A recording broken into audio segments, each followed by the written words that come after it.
Chapter 1154. Zuda. Jiang Pingji searched in her mind before she could match the person. The Zuda you mentioned, is it Tang Yao? Jiang Pingji was not very interested in Wei Si's past life. She rarely took the initiative to ask about it, unless she was bored and wanted to listen to stories to kill time. Tang Yao and Jing Rong don't seem to have any interactions? Why are they fighting each other? In their previous lives, Zuda and Jing Rong were both Huangsong officials. Zuda was born in an aristocratic family, so he attached great importance to his family status. Jing Rong was born in a poor family, but Huangsong put her in an important position. Of course the two of them didn't get along. The discord between them ran deep. Wei Si knew Jiang Pingji's temperament. Telling her these things would not affect her trust in Yang Si. Her Majesty took the initiative to befriend Jing Rong, and frequently gifted her with delicious food and delicacies.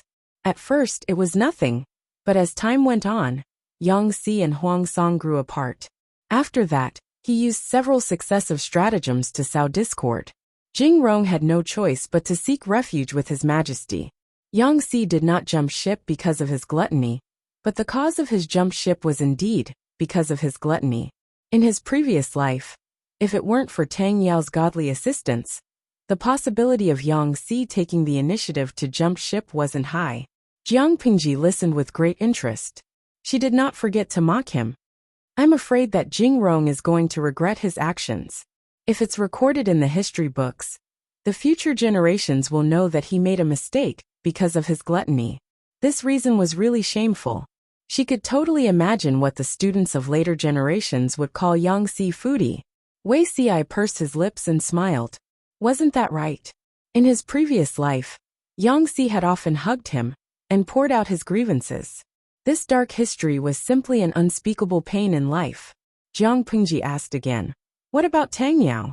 Wei Si lowered his eyelids and said lightly. After Huangsong was defeated, he committed suicide. He wasn't lying, but he wasn't completely lying either. Under Huangsong's command, Tang Yao often gave Yang Si a hard time. The two of them were always at loggerheads with each other.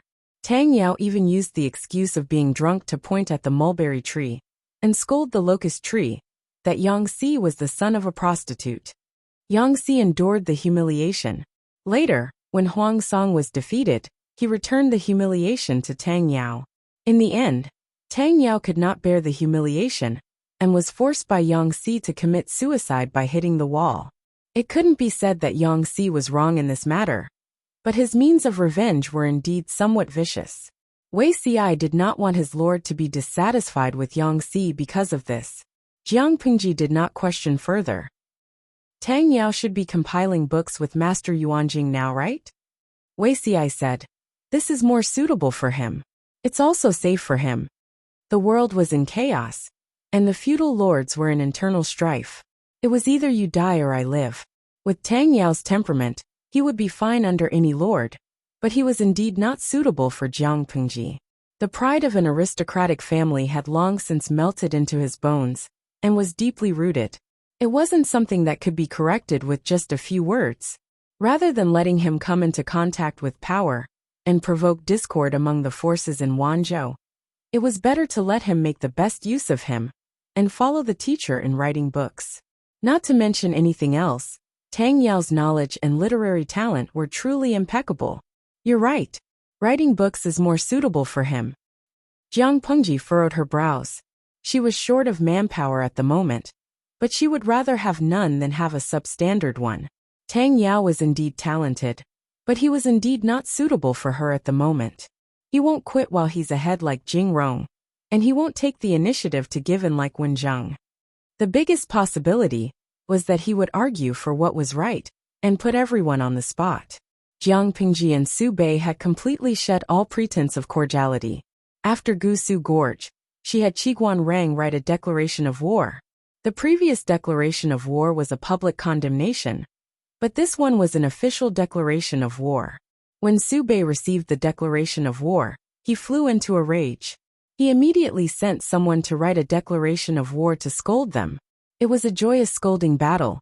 As the conflict of public opinion escalated, the smell of gunpowder between the two parties became more and more intense. Su Bei followed Han Yu's previous suggestion and mobilized his troops in preparation for war. Jiang Pingji was not to be outdone.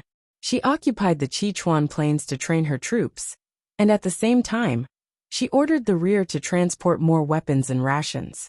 At this juncture, Su Bei played a trick in private. He sent a messenger to Huang Song's side to persuade him, preparing to form an alliance with Huang Song to resist Jiang Pingji. This suggestion was jointly proposed by Han Yu and Cheng Sun. The officials in the tent all agreed, although they didn't want to admit it. Compared to Jiang Pingji, Su Bei's military strength was indeed inferior. Everyone knew that once Su Bei fell, Jiang Pingji's next target would be Huang Song. The two of them had a mutually dependent relationship. No matter what schemes Huang Song had in mind, he couldn't remain indifferent. Huang Song quickly replied and formed an alliance in private. To express his sincerity, Huang Song even sent a very special woman to Su Bei. Su Bei was speechless. Did he seem like such a lecherous person? Su Bei was born in the Su family. What kind of woman couldn't he get? Why did he have to play with a married woman? Yes, Huang Song had sent him a woman who had turned over a new leaf. This woman had married 4 husbands and caused the death of 4 of them. When Su Bei heard about this, he was so angry that he almost exploded. Was Huang Song trying to form an alliance? Or was he playing a prank on him? Until he read Huang Song's reply. Is this true? Su Bei furrowed his brows. Can we really use this woman to drive a wedge between Yang Si and Lu Shi? The skinny woman knelt on the ground. Beside her knelt a thin and weak little boy. According to Huang Song's letter, this woman had a history with Yang Si. The little boy beside her was Yang Si's only child. In the Battle of Tsang Prefecture, Jiang Pingji and Huang Song had peacefully divided the 2 counties of Tsang Prefecture and Qinzhou. The 2 counties of Tsang Prefecture belonged to Jiang Pingji, while Qinzhou belonged to Huang Song. Qinzhou happened to be Yang Si's hometown. Not long ago, this woman had been arrested by her neighbors and sent to the magistrate's office for killing her husband. According to the law, she should have been beheaded in public. However, she mentioned Yang Si, and this case was handed over to Huang Song. After a round of investigation and interrogation, the woman confessed that she and Yang Si had a past when they were young. Huang Song had been tricked by Yang Si so many times that he hated him to the core. When he heard the woman's words, he immediately paid attention and sent people to investigate. Yang Si's hometown was in Qinzhou's Jiangding County. This matched the woman's testimony. What they found later also matched the woman's testimony. This woman had killed her 4th husband because he had beaten her son. Huang Song's intuition told him that he could make a fuss about this. However, he didn't dare to agree with Yang Si's taste. Yang Si was the son of a prostitute, yet he had impregnated another prostitute and had given birth to a son. He. Huang Song said to the woman, I heard that Jing Rong is still unmarried and has a very pitiful life. He will definitely bring you and your daughter back and treat you well. The woman shrunk her shoulders and hung her head low. She looked timid, but when she heard Huang Song's words, her eyes lit up. Her eyes were filled with greed. Huang Song was very satisfied. He handed the woman and the child over to Su Bei's messenger. How Su Bei operated was none of his business. Yang Si used his own experience to illustrate a saying. A man sits in his tent, and a pot falls from the sky. When the 2 armies started the war, they first probed the enemy on a small scale. Jiang Pingji ordered Qin Gong and Yang Si to lead 20,000 troops to Longshui in Shanghai County. This was the place where Sichuan Plain and Shanwing Town bordered each other. They would hold back a portion of Su Bei's troops. Another 30,000 troops were dispatched to launch a probing attack on Jia County to find out the enemy's strength. The remaining troops were to stay behind and wait for the situation to change. Chapter 1155. I'm afraid it's a hangmen banquet. Qin Gong also read the contents of the invitation and subconsciously furrowed his brows. When the 2 armies were at war, if Yang Si got close to the enemy, it would arouse the suspicions of the higher-ups. Such a simple and crude method of sowing discord seemed simple and crude, but it often achieved unexpected results. Unfortunately, his lord was not a fool. She would never be led by the nose by others. If she had such an idea, she would be really stupid. Yang Si closed the invitation and sneered. So what if it's a hangmen banquet? I'm just a small military advisor. I can't control the situation. If it really was a hangmen banquet, it should be directed at the Lord. Yang Si was making a mountain out of a molehill. Qin Gong choked and said hesitantly, but the Lord's eyes are clear and her heart is clear. Ordinary tricks won't work on her. I'm a little curious. Why did Su Bei and his gang suddenly do this? Yang Si was not worried at all. He had followed Jiang Pingji for many years. He still had this bit of trust. I want to go and take a look. When Qin Gong heard this, he slowly swallowed his words of persuasion. Since the military advisor knew what to do, he was relieved. However, before the military advisor goes, why don't you inform the Lord first? If you go without permission, I'm afraid they'll use this to make a fuss. Qin Gong was very young, but with Su Fei as his former master, he was also trained to be cautious.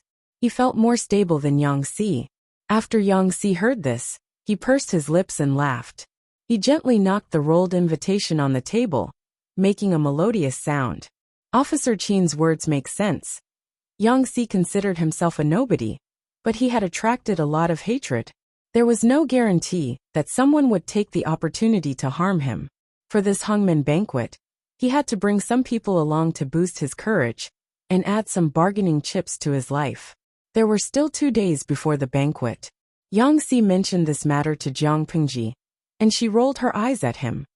Aren't you afraid that they'll poison you to death during the banquet? Jiang Pingji frowned at her family's advisor. She felt that her family was poisonous. Apart from a few simple and honest generals, the few civil officials were basically restless. Feng Jin, Wei Ci, and the rest were fine. After all, they were from an aristocratic family and had gentle personalities. However, Feng Zhen and Yang Si were different. Yang Si said, when 2 armies cross swords, they do not kill the envoys. Yang Si wasn't a feudal lord. He was merely a strategist serving under a feudal lord. He wasn't worthy of Su Bei breaking this iron rule. Jiang Pingji said, since you're not afraid of death, why did you come to me for help? Yang Si said straightforwardly, isn't this just in case? Take Han Yu for example. If this feast at Hongmen was set up by Han Yu, Yang Si felt that his life would be in danger. Seeing that Yang Si was eager to try, Jiang Pingji relented. Alright, I'll send a few people to follow you. Not only did Jiang Pingji think that Yang Si was eager to court death, but the idle onlookers could also tell. Fudi Yang Jingrong. Every day, I'm on the brink of death. Zagongjiang Pingji. If you court death again, I'll break your legs. The audience even photoshopped a gif of a white crane with a broken leg and crutches, extending its leg at the edge of the circle. The words courting death were written on the circle, and Yang Si was written on the white crane's head. Jiang Pingji watched as the white crane extended its leg again and again, only to have its leg broken by the washboard again and again. She held in her laughter. The idle onlookers in the livestream room were quite talented. When Yang Si saw who the guard was, he was so scared that his whole body trembled. His nerves were stretched taut. Why did the Lord let Officer Jiang come? Jiang Nongqin lowered her eyelids and said, the Lord asked me to follow the military counselor to broaden my horizons and protect his safety. Yang Si was speechless. It was just a feast at Hongmen. What could she broaden her horizons? I'm a woman. When ordinary people see women, they'll always lower their vigilance. It'll be more convenient for them to act. Jiang Nongqin did not wear armor. She changed into a plain female dress, which was rare. She pretended to be Yang Si's maid. Her facial features were not very outstanding. Because she had a cold face all year round, her eyebrows and eyes looked very cold and hard. She was not as gentle and beautiful as ordinary women. Even if she was wearing a female dress, she still gave people the illusion that she was carrying a broadsword to hack people anytime and anywhere. She was indeed half a disciple taught by the Lord. Obviously, Officer Zhang's words don't include you and the Lord. Yang Si secretly looked away. He was afraid that it would hurt his eyes if he looked too much. For other women, appearance was very important. If they looked mediocre, they would not be able to be found in a crowd. However, the person in front of him was different. Her aura was like a searchlight, so bright that it was blinding. Jiang Nongqin frowned and corrected him honestly. It's the Lord and me. Even someone as smart as Yang Si was confused by Jiang Nongqin. It's indeed you and the Lord? Jiang Nongqin asked with a cold face. How can I be before the Lord? It's disrespectful. Yang Si was speechless. It was hopeless. Because it was near the battlefield. Almost half of the people of Longshui had escaped. The rest were either old, weak, or sick. The population was sparse, and the streets were cold. Only a certain mansion in the city was bustling with noise and excitement. It was brightly lit. One could hardly feel the smoke of war in it. Yang Si arrived on time for the banquet. The other party treated him as a distinguished guest and prepared a feast of good wine and dishes. There were even beauties dancing during the banquet to liven things up. They toasted each other and chatted happily. The dancers' clothes were thin and translucent. Their hair was decorated with pearls. As they danced and collided with each other, they made a crisp sound. Their feet were fair and their legs were slender. Their skin revealed a clear texture under the illumination of the orange lights. At first, Yang Si was tense, but as the banquet began he relaxed. There was a smile at the corner of his mouth, but his eyes were cold. Is there anyone you like, Mr. Yang? After the dance ended, the middle-aged man sitting at the head of the table asked Yang Si. Yang Si said, The dance is good and the person is a beauty. The middle-aged man laughed heartily and pointed at the leading lady to make tea and serve wine to Yang Si. Yang Si asked, Let's not beat around the bush. There must be a reason for General Zhao's hospitality, right? The middle-aged man's surname was Zhao, and his name was Xiao. He was originally a famous scholar in Zhangzhou's Eastgate County. Now that he was seeking shelter under Su Pei's camp, he even got the title of a surplus general that was neither high nor low. The title sounded good, but in reality, he did not have military power. It was rather like being pampered. Zhao Xiao said, What reason? I just heard of your deeds and secretly admired you. So I wanted to meet you. Yang Si's expression did not change, but his heart sank. He was not a 3-year-old child. Why would he believe Zhao Xiao's words? Zhao Xiao's name sounded unfamiliar, but no one dared to underestimate what he had done. Years ago, Yang Jian went to the Huangshui conference as a vassal of Dongqing. During the conference, he performed well and caused Prince Changshu to suffer. He became a dark horse at that time. After the conference, Yang Jian's reputation soared, and he gained many benefits from the conference. Yang Jian originally wanted to unite the aristocratic families of Dongmen Commandery to fight against the fake Prince Changshu. However, he did not expect Zhao Xiao to be sinister. Afraid that Yang Jian would bring up old scores, he made a move first and poisoned him. The grudge between Yang Jian and Zhao Xiao went back more than 20 years. It was just a small matter. Zhao Xiao had a milk brother who relied on Zhao Xiao's power to bully the villagers. In the end, he was killed by the young and aggressive Yang Jian. The two became enemies because of this. The milk brother was, to put it bluntly, the son of a wet nurse. He was a slave who had nothing to do with Zhao Xiao. This slave also relied on his master's power to bully others everywhere, ruining his master's reputation. He deserved to die. Because of this grudge, Zhao Xiao bore it for more than 20 years. In the end, he took the risk and poisoned Yang Jian to death. Yang Jian was tortured by the poison wine for an entire night before he died in agony. It was clear how dark and narrow-minded this person was. After that, with the rise of Yang Jian's son, Yang Tao, Zhao Xiao fled to Nanxing with the fake emperor out of fear of death. Unexpectedly, under the planning of Yin Lin, Yang Tao's strategist, Zhao Xiao set his sights on Nanxing's territory. Helpless, Zhao Xiao could only pack his bags and flee back. Coincidentally, Su Bei took the opportunity to swallow up half of Zhangzhou. Zhao Xiao used his status as an aristocratic family to seek refuge with Su Bei, and became a surplus general. This guy said that he admired Yang Si, so he held a banquet to entertain him. Even a pig wouldn't believe this. Yang Si responded carefully. Zhao Xiao continued to summon singers and dancers to liven things up. There were also other aristocratic families at the banquet to liven up the atmosphere. One after another, they urged him to drink. Yang Si could not refuse and could only drink. His alcohol tolerance was decent. Nowadays, Winemaking techniques were not good, and the alcohol content was not high. Hence, Yang Si did not get drunk. When the banquet ended, the night was already as dark as ink. Jiang Nongqin, who was disguised as a servant, helped him back to the sleeping quarters prepared by Zhao Xiao. This Zhao Xiao, I wonder what he's up to, Jiang Nongqin frowned. Since the banquet started, she had been waiting outside. Although she did not see the scene at the banquet with her own eyes, with her excellent eyesight and hearing, she could imagine most of it in her head. Yang Si lowered his voice and said, "You'll know in a while." Even if he did not mention it during the banquet, he would definitely reveal it after the banquet. However, Yang Si never expected that Zhao Xiao would prepare such a big gift for him. "There's someone in the room."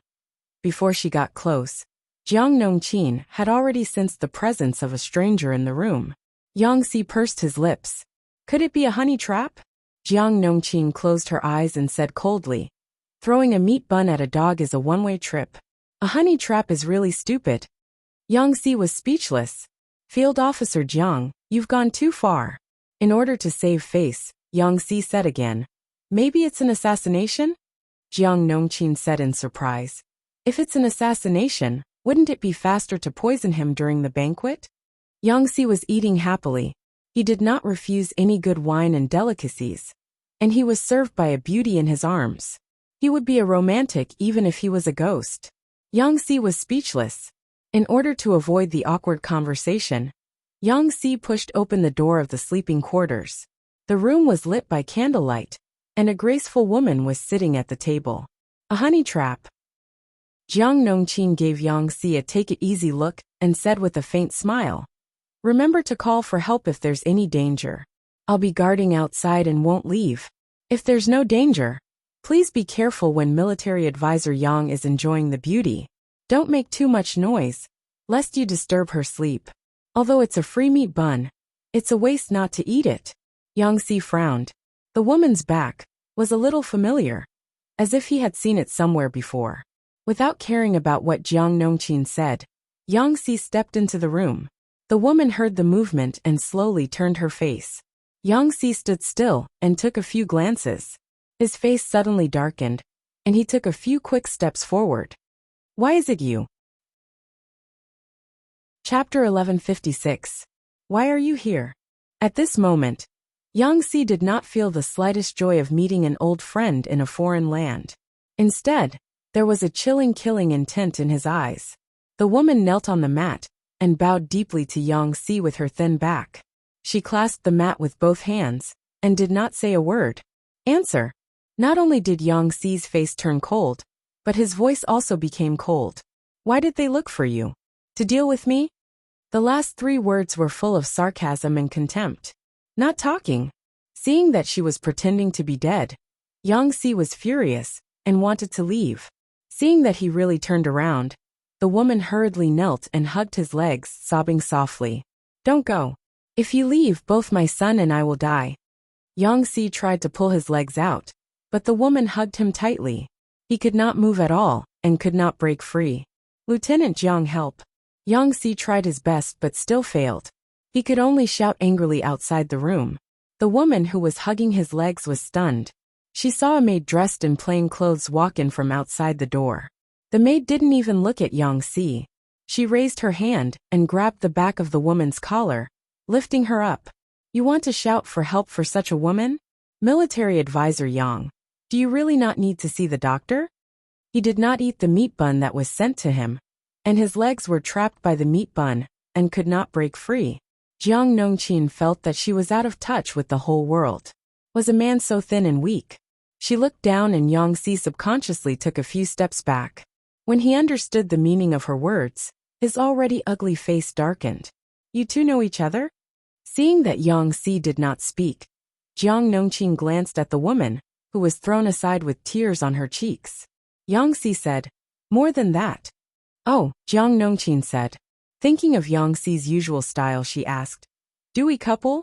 Was it a love debt?" Yang Si was speechless. He really could not afford to offend women. His previous style was indeed not good, but in Jiang Nongqin's eyes was it so bad? The woman was a little hurt from the fall, but she did not dare to move closer to Yang Si. Instead, she looked at Jiang Nongqin with a critical gaze. She had been in brothels for more than 10 years, and her eyes were very sharp.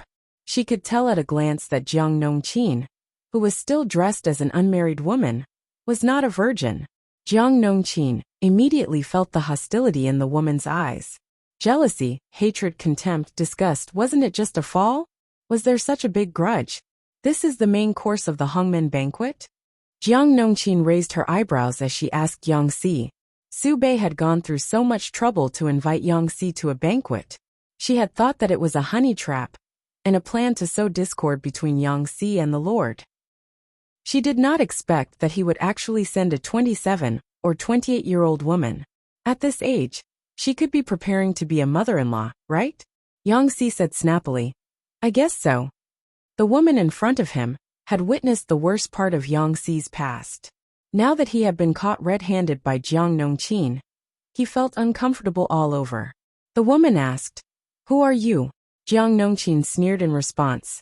She did not want to answer. This woman's background was unknown. How could she be qualified to question her? She casually found a place to sit, so that Yang Si wouldn't ask her for help later. When Yang Si saw that she refused to leave, he felt even more embarrassed.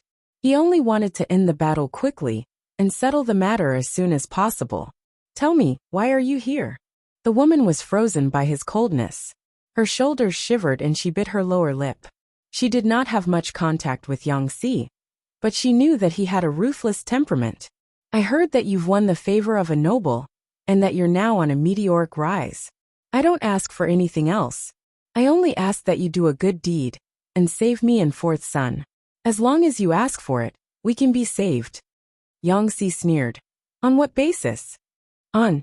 The woman thought about it and gritted her teeth. On what sister said before she died. Yang Si's eyes were filled with murderous intent, but he wore a smile on his face. He asked, You have the cheek to mention them? I've already done my part by redeeming you from the brothel before I left Jiangding County.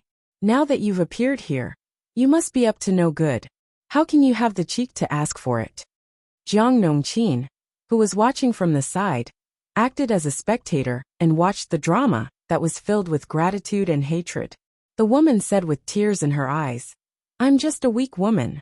If I didn't do this, I would have been skinned and died without a complete corpse. Yang Si did not want to listen to this person's lies. The woman continued, I lied to those people and said that fourth son is your flesh and blood. Then they captured him.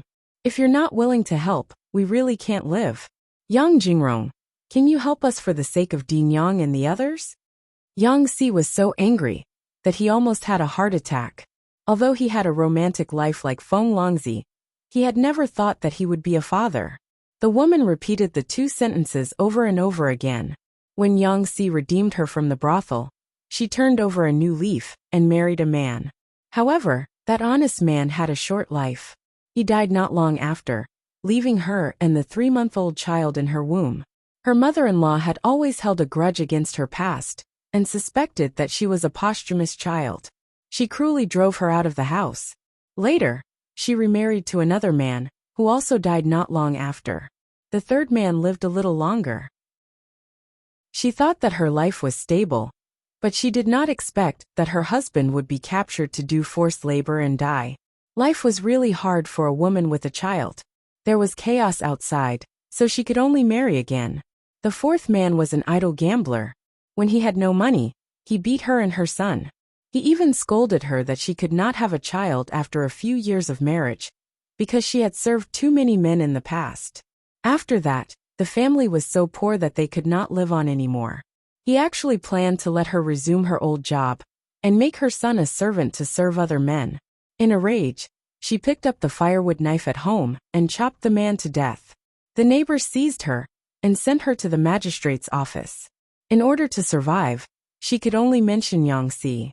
She did not know anything else, but she knew that Yang Si had met a benefactor and became a superior person. She might be able to survive if she had a relationship with him. Does the military counselor have a son who was left outside? Jiang Nongqin could not help but ask. Logically, Jiang Nongqin felt that the possibility was very high. After all, Yang Si and Feng Jin were jackals of the same tribe. However, Yang Si said, "There's no such thing. Don't taint my innocence. But I see that you two are quite close." Yang Si brushed it off. "We just met when we were young. Just now, she said that she lied to others that sea air is your flesh and blood. Could it be that those people want to use a fake son, wife, and child to threaten you? However, Su Bei and the others are not stupid. If you have nothing to do with this woman, they won't believe her words so easily, right?" Yang Si really had no way to refute. That alone doesn't seem to be enough to threaten anything. Jiang Nongqin was puzzled. Yang Si said, "She used to be a prostitute." Jiang Nongqin instantly understood. Everyone knew about Yang Si's background. If he had a son with a prostitute, and then abandoned them, he would be laughed at for the rest of his life. He could not choose his parents, but he did the same thing as his father. What did this mean? It meant that this thing could be inherited. The son of a prostitute would not be presentable in the end. Yang Si said again. Her son was also detained. If war breaks out, the child will be sacrificed to the flag. Jiang Nongqin's expression darkened. If that was really the case, Yang Si's life would be over. The enemy could use this as leverage to secretly instigate Yang Si to defect. Of course, all of this had to be based on the fact that it was true. "You really have nothing to do with this woman?" "I know her, but there is no relationship. That child has nothing to do with me." Yang Si sighed and said, "She has two older sisters. The eldest sister is older than me, and the second sister is the same age as me. Their house is next to the thatched cottage where I study. Her eldest sister is called Jianyang, and the second sister is the Din Yang that I mentioned just now. Although Din Yang is a woman, she is born intelligent and eager to learn. She can learn almost anything with just a little." As the eldest sister, Jianyang doted on her younger sister. She knew that her second sister was attracted by the neighbor's reading, and she wanted to learn how to read too. Thus, she shamelessly went to ask for help. At first, Yang Si did not agree. How could an ignorant girl want to learn how to read? Later, he softened and agreed because Din Yang's talent was beyond his imagination. This made Yang Si want to be serious. After more than a year, Yang Si became familiar with the neighbor. He and Din Yang were the same age, and they seemed to be childhood friends. However, their father was not a good person. When he was young, he owed a lot of gambling debts, and was forced to flee to another place. Din Yang's mother was willing to sell herself to the brothel, so that her 3 daughters wouldn't be caught by the debt collectors. She worked hard for many years and got sick. After she died, she didn't even have a coffin. She was buried on the ground with a mat. When Din Yang's father heard that the debt had been paid, he gathered his courage and came back. This bad person didn't learn his lesson. He hid in another place and gambled indiscriminately. When he came back, he wanted to sell the 3 sisters to the brothel. As mentioned before, Master Yuanjing had picked up Yang Si. Although he didn't bring him back to Lanyi to be raised, he gave a sum of money to the farmer who adopted him, and asked them to take care of him. Before Yang Si was enlightened, he came to visit him every 6 months. After Yang Si was enlightened, he came to visit him every 3 months. When Din Yang and her sisters were sold to the brothel by their father for money, Yang Si followed Master Yuanjing to study and learn how to write. When Master Yuanjing came back, he found out what had happened. Yang Si went to the brothel. The 15-year-old Jianyang had already combed herself up in a hurry and became a prostitute. Because she had a good foundation and a clean temperament, she became popular for a while. The 2 younger sisters escaped the disaster because they were young. They stayed in the brothel as maids. If he wanted to bring Jianyang out of the brothel, he had to spend money to redeem her or run away. Yang Si had no money, so he could only choose the latter. At that time, Yang Si was still very young, but his wisdom was no less than that of an ordinary teenager. Jianyang didn't want to be a prostitute for the rest of her life. She didn't want her 2 younger sisters to follow in her footsteps, so she agreed to my plan. There were many thugs in the brothel, but it wasn't difficult to lure them away. Jianyang wasn't a top courtesan, and there weren't many people watching her, so she escaped quite smoothly. Unexpectedly, as he spoke, Yang Si glanced coldly at the woman who was trembling and didn't say a word. She was stupid. She only saw that the brothel had food, drinks, and clothes to wear, so she didn't want to leave. Before she escaped, she hid and even sold her 2 older sisters in the end. The brothel was a very cruel place. If the girls who ran away were caught, how could they have a good ending? Xiangyang knew that their whereabouts had been leaked. Once they were caught, they might still be alive, but Yang Si would definitely be beaten to death. Xiangyang hid Yang Si in the cellar, and they were also caught by more than 20 thugs from the brothel who came later.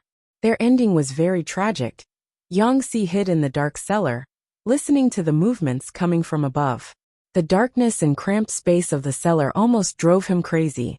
He wanted to climb out of the cellar countless times, but in the end, he restrained himself. He had never hated himself so much for being so weak. Whether it was Xiaonyang, who was 15 years old, or Din Yang, who had just turned 10, how could they survive when faced with more than 20 wild men? In the beginning, they struggled to survive, but in the end, they were on the verge of death. When Yang Si came out of the cellar, he saw a scene of devastation. Xiaonyang didn't hate him. Instead, she begged him to take care of her 3rd younger sister, if he had the ability. Din Yang's body was green and black. Before she died, she murmured, "It hurts." This incident also changed Yang Si's temperament, and he grew up quickly overnight. Yang Si buried the 2 sisters and hid for a while. Later, he found out who had betrayed their whereabouts. "It was my naivety that killed them. If it weren't for me, they might have had a hard time in the brothel, but at least they would still be alive. I'm sorry, but this person is also an accomplice." Yang Si pointed at the woman sitting paralyzed on the ground. "I wanted to raise money to redeem her from the brothel before she got married, but she was very stupid. She believed the flowery words of some rich man, and willingly became a concubine. Not long after, because of her flamboyant temperament, she was beaten by the legal wife and sold back to the brothel. I came to her and said that I wanted to redeem her, but she said that I could redeem her, but she wanted me to marry her as the legal wife. She made things difficult for me, so I refused." Yang Si was still brooding over the betrayal of the woman. Since she was so eager to die, he simply pretended to be deaf and dumb, and watched her flop in the brothel alone. When the world was in chaos, Yang Si thought about going out to explore. Before he left, he asked his errand boy to redeem the woman from the brothel with money. After that, he didn't know what happened. When they met again, the other party actually wanted him to be a father. After Jiang Nongqin heard this, she was speechless for a long time. No matter what Su Bei was planning, he couldn't have used this woman and her child to threaten me. Yang Si said coldly, "Although I'm dissolute in private, I don't want just anyone. At least, I don't want to touch even half a finger of this person." The woman said timidly, "I was still young then, I didn't understand at all." Yang Si snorted coldly, "You were young, but you betrayed your sister with a clear mind and a glib tongue." The woman continued, "Although I was wrong, you also said that my sister didn't blame me." Yang Si sneered, "That's why you could escape from the brothel and not die under the hands of some man." The woman revealed a look of despair. "Yang Jingrong, how could you be so cruel? How could you bear to watch the only child of the 3 of us die here?" "Of course I could bear to. In the future, I'll find 2 good adopted sons for them, and put them under their names." The young Yang Si had been affected by that incident, causing him to be depressed and on the verge of a breakdown. But now he was able to take it lightly. Or perhaps, it could be said that he had seen many people who were even more miserable than this, and had long developed a heart of stone. Jiang Nongqin frowned and said, "Even if you have nothing to do with her, if Su Bei were to blame you and use the mother and son as a reason to criticize you." Yang Si's situation was worrying. Chapter 1157. The woman no longer looked dispirited. Her facial features contorted in agitation. "Yang Jingrong, how can you slander Seer's bloodline?" The woman was so agitated that her chest rose and fell violently. Her hands trembled uncontrollably. She said, "His father and I went through a formal wedding ceremony. He's not the bloodline of a benefactor, nor is he the son of a prostitute. I was young and ignorant in the past. That's why I made such a huge mistake. Now that I want to turn over a new leaf, why are you still so aggressive?" She was only 6 or 7 years old then. How would she know what a prostitute meant? She only knew that she could eat and drink in a brothel. Wasn't this life much better than being penniless in the past? Yang Si said that she betrayed her sister, but she really didn't know that there would be such serious consequences. She only wanted her sister to come back and enjoy life with her. The woman couldn't help but find excuses to lessen her guilt. Did I stop you when you wanted to turn over a new leaf? Yang Si snorted coldly and looked at her coldly. You shouldn't have bitten people for no reason. Tell me, why should I risk my own safety to save you and your son? Do you really think this is so simple? That it'll be over just like how you served your benefactor in the past? How dare you get involved in a battle between dukes? The woman lowered her head and trembled in fear. Her skinny body trembled like a sieve, making one feel pity for her. Jiang Nongqin pulled out a dagger from her waist and blew on the blade, making the shiny blade even colder. Military advisor Yang. This woman is quite an eyesore. I'm afraid she'll cause trouble. Why don't? She turned her wrist and twirled the dagger in her hand. It was so nimble that it seemed to be a part of her body. It sent chills down one's spine. The woman was so frightened that her face turned pale. Her skinny body leaned back. You can't kill me. She lost her sense of propriety after being frightened. Why would Su Bei and the rest think that she can seduce you? Jiang Nongqin sneered. Honey trap? Why doesn't she look in the mirror and have an idea? It's not enough to just have a face and a body. She has to be intelligent and fearless in the face of danger. Yang Si said. You can't ask for too much. If she could do what you said, she wouldn't have ended up like this. Jiang Nongqin asked. How do you plan to deal with her? Killing people was definitely out of the question. Firstly, Yang Si might not be willing to do it. Secondly, killing people would be suspected of having a guilty conscience, which would instead give the enemy something to use against him. Yang Si spoke as the woman waited anxiously. Let her fend for herself. I don't want to dirty my hands. Once Su Bei found out that the woman had lied to him, he would not show any mercy. The woman became more and more flustered. Ignoring her fear, she crawled on the ground, trying to grab the corner of Yang Si's clothes. Yang Jingrong, please help me one last time. Give us a way out. Before her fingers could even touch it, a foot kicked her shoulder, causing her to roll back twice. There's no turning back, but this is your choice. Kneel and walk on. Jiang Nongqin retracted her leg and looked at the woman calmly. The woman looked at Yang Si's heartless back with tears in her eyes. Sorrow welled up in her heart, and she sobbed loudly. After watching for a while, Jiang Nongqin felt bored. When the woman saw her high and mighty appearance, her heart was filled with unbearable anger. Do you think you can get what you want just because I can't have it? The woman covered her shoulder and gritted her teeth. It's just a mere tongfang. Clang. Yang Si's legs went limp. If he had not reacted in time and grabbed the door frame, he might have fallen out of the corridor. What the hell? Yang Si looked as if he had seen a ghost.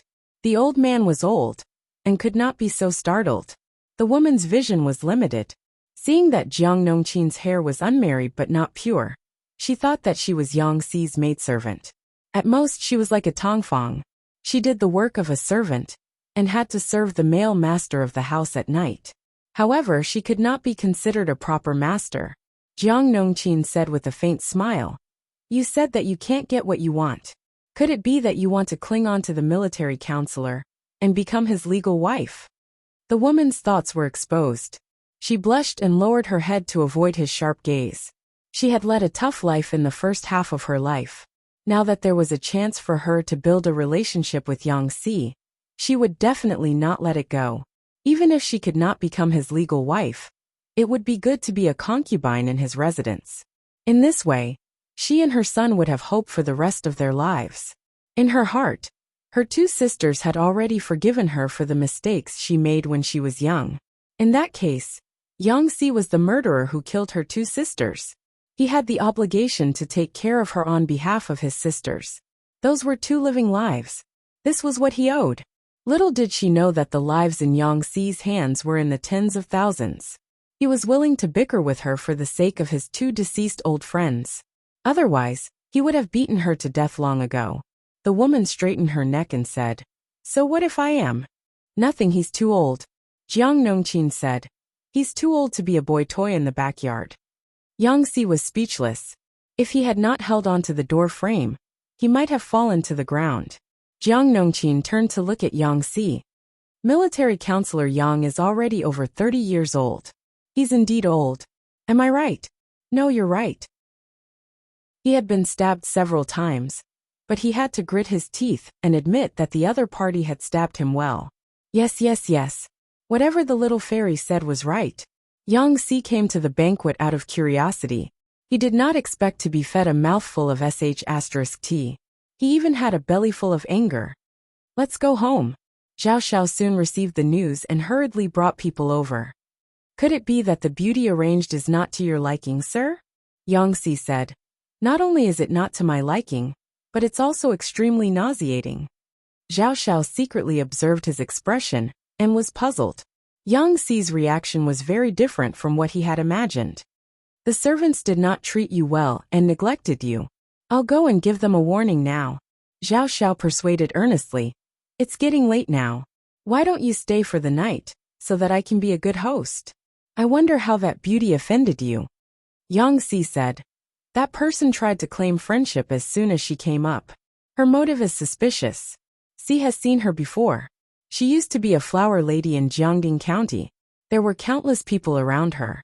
General Zhao gave her away. Is he trying to befriend her? Or is he trying to pick a fight? Si wanted to ask General Zhao what he meant by this. This woman even said with certainty that she had Si's flesh and blood. Ha, what a joke. She's just a prostitute. Who knows whose flesh and blood is in her belly? What's more, there's nothing between Si and her. General Zhao comes from a prestigious family. Your family is upright and upright. You definitely won't let Si be slandered by such a woman, right?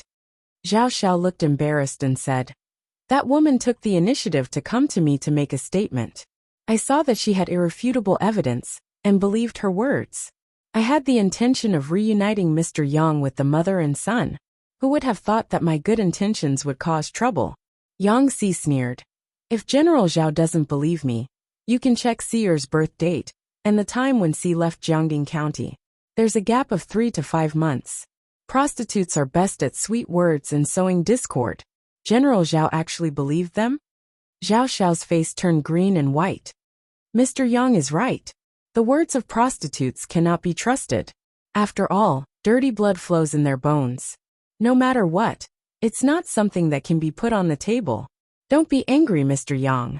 I'll send people to deal with the mother and son right now to restore Mr. Yang's reputation. Chapter 1158. Zhao Xiao seemed to have realized Yang Si's abnormality.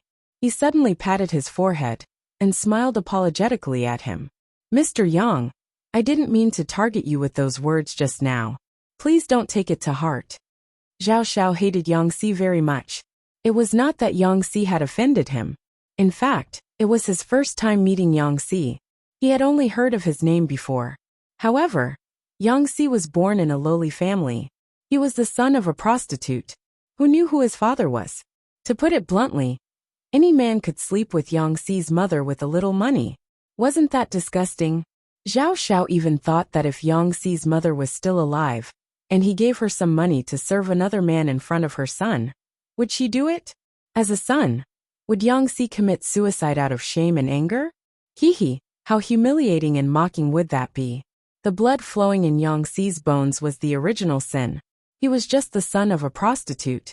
Instead of staying in a brothel and being a pimp to be ordered around, he dressed like a scholar and came out to be an eyesore. Every time Zhao Xiao thought about it, he felt extremely disgusted. What right did he have to be treated as a guest of honor and drink with him? Being in the same room, Zhao Xiao disliked Yang Si for dirtying the air. Suppressing this disgust, Zhao Xiao used the mother and son as a raft to humiliate Yang Si indirectly. He suddenly felt carefree. Yang Si was still indifferent. However, Jiang Nongqin, who was not far away, felt her hands itching. She wanted to put her hand on the dagger at her waist several times. It's okay. Yang Si looked calm and said with a smile. I just heard someone's words and felt that they made sense. Since there is no way back, you have to move forward, even if you have to kneel. This is the general principle. This is the sin that I've committed with my own hands. I have to swallow this bitter fruit even if I cry. Zhao Xiao thought about it, and suddenly realized that Yang Si was also mocking him. What do you mean, Mr. Yang? He pretended not to know. I heard that when General Zhao was young, you had some disagreements with the late commandant of Dongmen County, Yang Jian. Yang Si had a faint smile on his face as he coldly observed Zhao Xiao's unnatural expression. I heard that Commandant Yang Jian didn't die of a sudden illness. Instead, he fell into the evil trap of a villain, and unfortunately died in his prime. Commandant Yang Jian had a great reputation in Zhangzhou, and my master even had an alliance with him. When he was suddenly informed of his death, he was saddened for a long time, and he said that the world lost another loyal and valiant general. The Buddha speaks of karma. That villain who poisoned me should die a horrible death, right? Zhao Xiao's face was livid, and his eyes were wide open from hatred and killing intent, almost to the point of splitting. Yang Si's eyes were slightly closed, and he still looked calm and collected. It was a pain in the ass. Fortunately, although Commandant Yang Jian is dead, his legacy has not been lost. His only son, Yang Tao, was now an outstanding talent. He was so filial to his late father. How could he easily let go of the enemy who killed his father? When his wings are full, and he catches the villain who poisoned him. Yang Si glanced at Zhao Xiao and sneered. The hatred of his father's killer is absolutely irreconcilable. Cutting him into 1,000 pieces, or flaying him to light a lamp, won't be enough to vent his anger. Cutting him into 1,000 pieces was easy to understand, but what was flaying him to light a lamp? Rumor had it that during the troubled times of the 16 kingdoms, there was a small country called Jing. This flaying him to light a lamp was a punishment specially invented by the last emperor of Jing Kingdom to amuse his favorite concubine. A long cut was made on the human skin from head to toe, and mercury was poured into it. The prisoner was in unbearable pain, and his skin would break out. In this way, a complete human skin could be removed, and the remaining bloody and skinless body would be squeezed out of the human fat.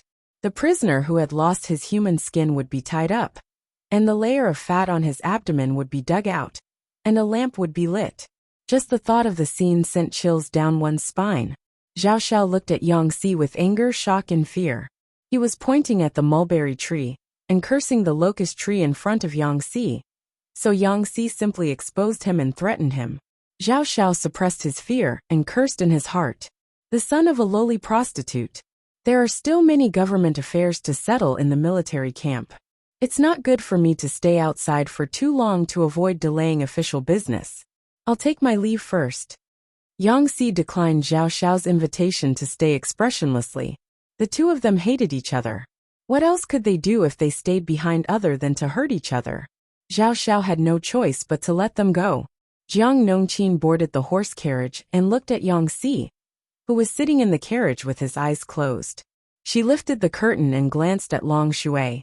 Will Zhao Xiao, that old fellow, send someone to kill us? Jiang Nongqin was in a bad mood and wanted to find a few people to vent her anger on. Killing the enemy was the best way. It's hard to say. He wants to settle things once and for all, but he can't get past Su Bei. Su Bei was a person who wanted to save face and suffered. He was always acting like an aristocratic family, so it was impossible for him to lower his status and ambush Yang Si. Jiang Nongqin said, I shouldn't have come today. I didn't get any useful information, and instead, I suffered a bellyful of anger. She really wanted to twist Zhao Xiao's head off and kick it like a ball. Yang Si glanced at Jiang Nongqin from the corner of his eyes and laughed. What's Field Officer Jiang angry about? Jiang Nongqin raised her eyebrows and asked. Military Advisor Yang, aren't you angry at all? Humans have 7 emotions and 6 desires. Yang Si is just an ordinary person. How can he be immune? It's impossible for him not to be angry. But what can he do even if he's angry? Yang Si sneered, a cold glint flashing in his eyes. Saints also say that when heaven is about to bestow a great responsibility on a man, he must first suffer his will, tire his muscles and bones, starve his skin, and empty his body. So what if he's arrogant? The one who stands at the end is the winner. So what if he's the son of a prostitute? One day, I'll make these people bend their knees and bend their waists, lower their heads, and break their proud and unyielding character.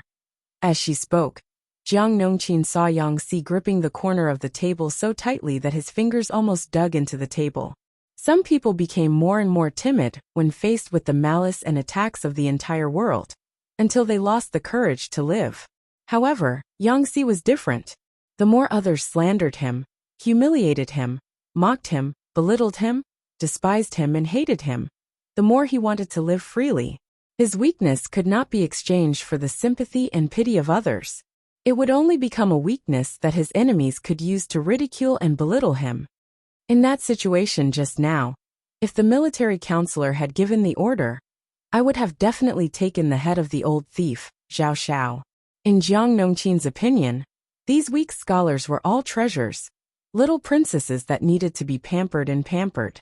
Yang Si said, "No, we can't do that. Zhao Xiao is still useful." Jiang Nongqin was surprised. What's the use of that old thief? Yang Tao has been expanding his power in Nansheng. Now, he has become an opponent that can't be ignored. Jiang Nongqin thought about it and asked, "Do you mean to sell Zhao Xiao to Yang Tao as a personal favor?" Although it's not right, I've guessed some things. Yang Si's fingers tapped on the table. The carriage was swaying, and it was so quiet outside that only the sound of the wheels could be heard. How can Field Officer Jiang not find it strange? That woman is Huan Yang from Jiangding County in Qinzhou, which is far away from Shanghai County and Zhe County. Jiang Nongqin was stunned. She really didn't think of this. Qinzhou is Huang Song's territory. According to that woman, she killed her husband with her own hands and was facing the death penalty. In order to survive, she indiscriminately accused me. If that's the case, do you think it's possible that the woman ended up in Su Bei's hands without going through Huang Song? Yang Si said, "The only possibility is that this woman was sent to Su Bei by Huang Song." In other words, Huang Song and Su Bei may have formed an alliance in private. If they didn't have this layer of alliance, Huang Song could have kept this trump card and used it at the right time to ruthlessly defeat Yang Si. Even if that mother and son had nothing to do with Yang Si's reputation would be completely ruined. Refuting rumors would never catch up with spreading rumors. Therefore, Yang Si could basically conclude that the two troublemakers, Huang Song and Su Bei, were in cahoots. Jiang Nongqin's mind was in a mess. If not for Yang Si's reminder, she wouldn't have realized it at all. What does this have to do with Zhao Xiao? Yang Si said, "Yang Tao is a filial son. If he knew that Zhao Xiao had already sneaked back to Dongqing and joined Su Bei's camp as a low-key surplus general, do you think Yang Tao could tolerate it? Su Bei has taken over half of Zhangzhou. Yang Tao has yet to settle this score with him." Yang Tao dug deep into Nansheng to search for Zhao Xiao. He never expected that Zhao Xiao would sneak back to Dongqing. Nowadays, communication technology was extremely backward. There were no cell phones, telephones, or the internet. One had to walk when they left home and shout when they made calls.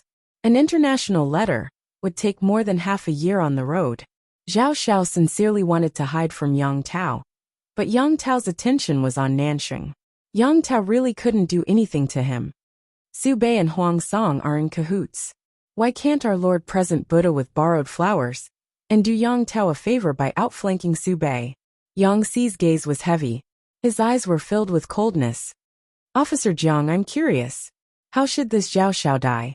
Anyone who offended him could forget about getting on his good side." The sky had just turned bright when Yang Si and the rest returned. They washed up a little and went to see Jiang Pingji. "You went over to have a meal and saved him?" Jiang Pingji teased. "Su Bei is really stingy. At least send a beauty to entertain him." "Yang Si, please stop talking. Everything that happened yesterday was like a nightmare." His heart was in turmoil, but his face was calm and collected. Yang Si briefly explained what happened last night. Then he told her about his analysis of Jiang Nongqin. Yang Si went out for a while. Once he returned, he formulated the next strategic route. They would form an alliance with Yang Tao and besiege Su Bei. Then, they would turn around and deal with Huang Song. After getting rid of Huang Song, they would either try to encroach on Zhongzhou's territory or backstab their new ally, Yang Tao. "Jiang Pingji, Yang Si was more skilled at killing acquaintances than she was. Jiang Pingji summoned the civil and military officials in her camp for a military meeting. Most of them voted in favor of Yang Si's suggestion. If Su Bei and Huang Song formed an alliance, it wasn't that Jiang Pingji couldn't fight. It was just that the battle line would be stretched too far. If Huang Song was shameless and directly launched a sneak attack on the main camp in Wanzhou, Jiang Pingji's side would be very passive.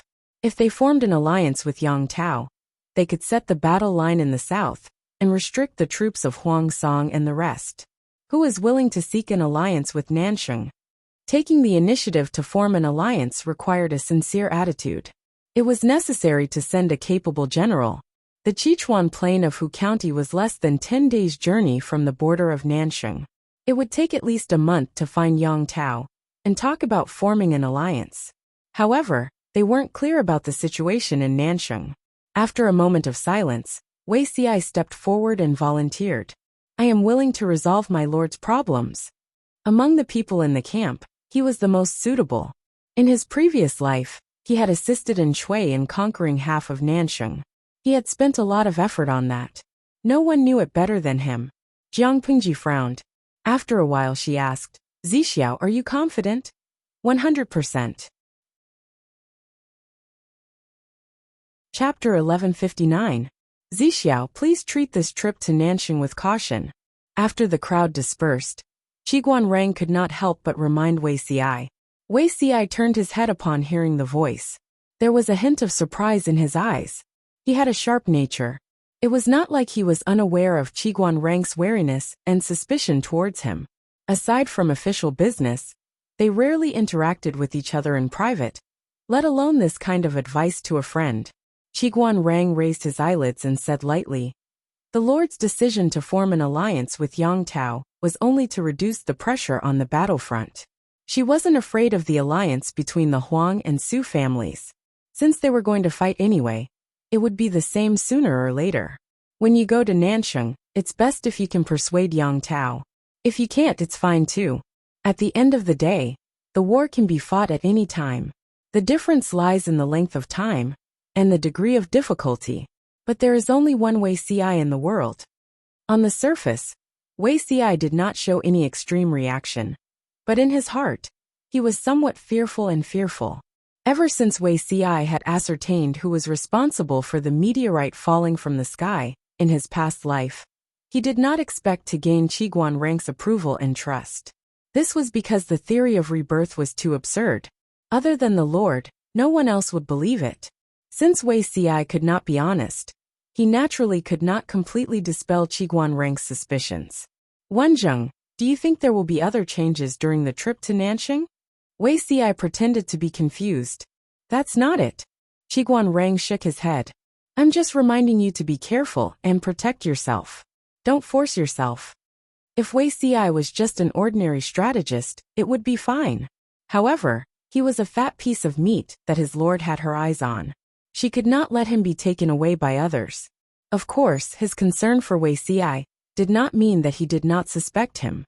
Wei Xi accepted the other party's goodwill. However, I'm afraid the Lord is angry. From the time he volunteered to bring his men to Nansheng, Wei Xi had not found a chance to speak to Jiang Pingji. The two of them met in a public place, so there was no chance for them to talk alone. According to Wei Xi's understanding of her, it was highly likely that she was angry. However, if time could be reversed, and he was given another chance to choose, Wei Xi would still step forward. Didn't he want to do his best to help her ascend the throne and create a better and more glorious situation than his previous life? If he couldn't make up for the regrets of his previous life, wouldn't his rebirth be meaningless?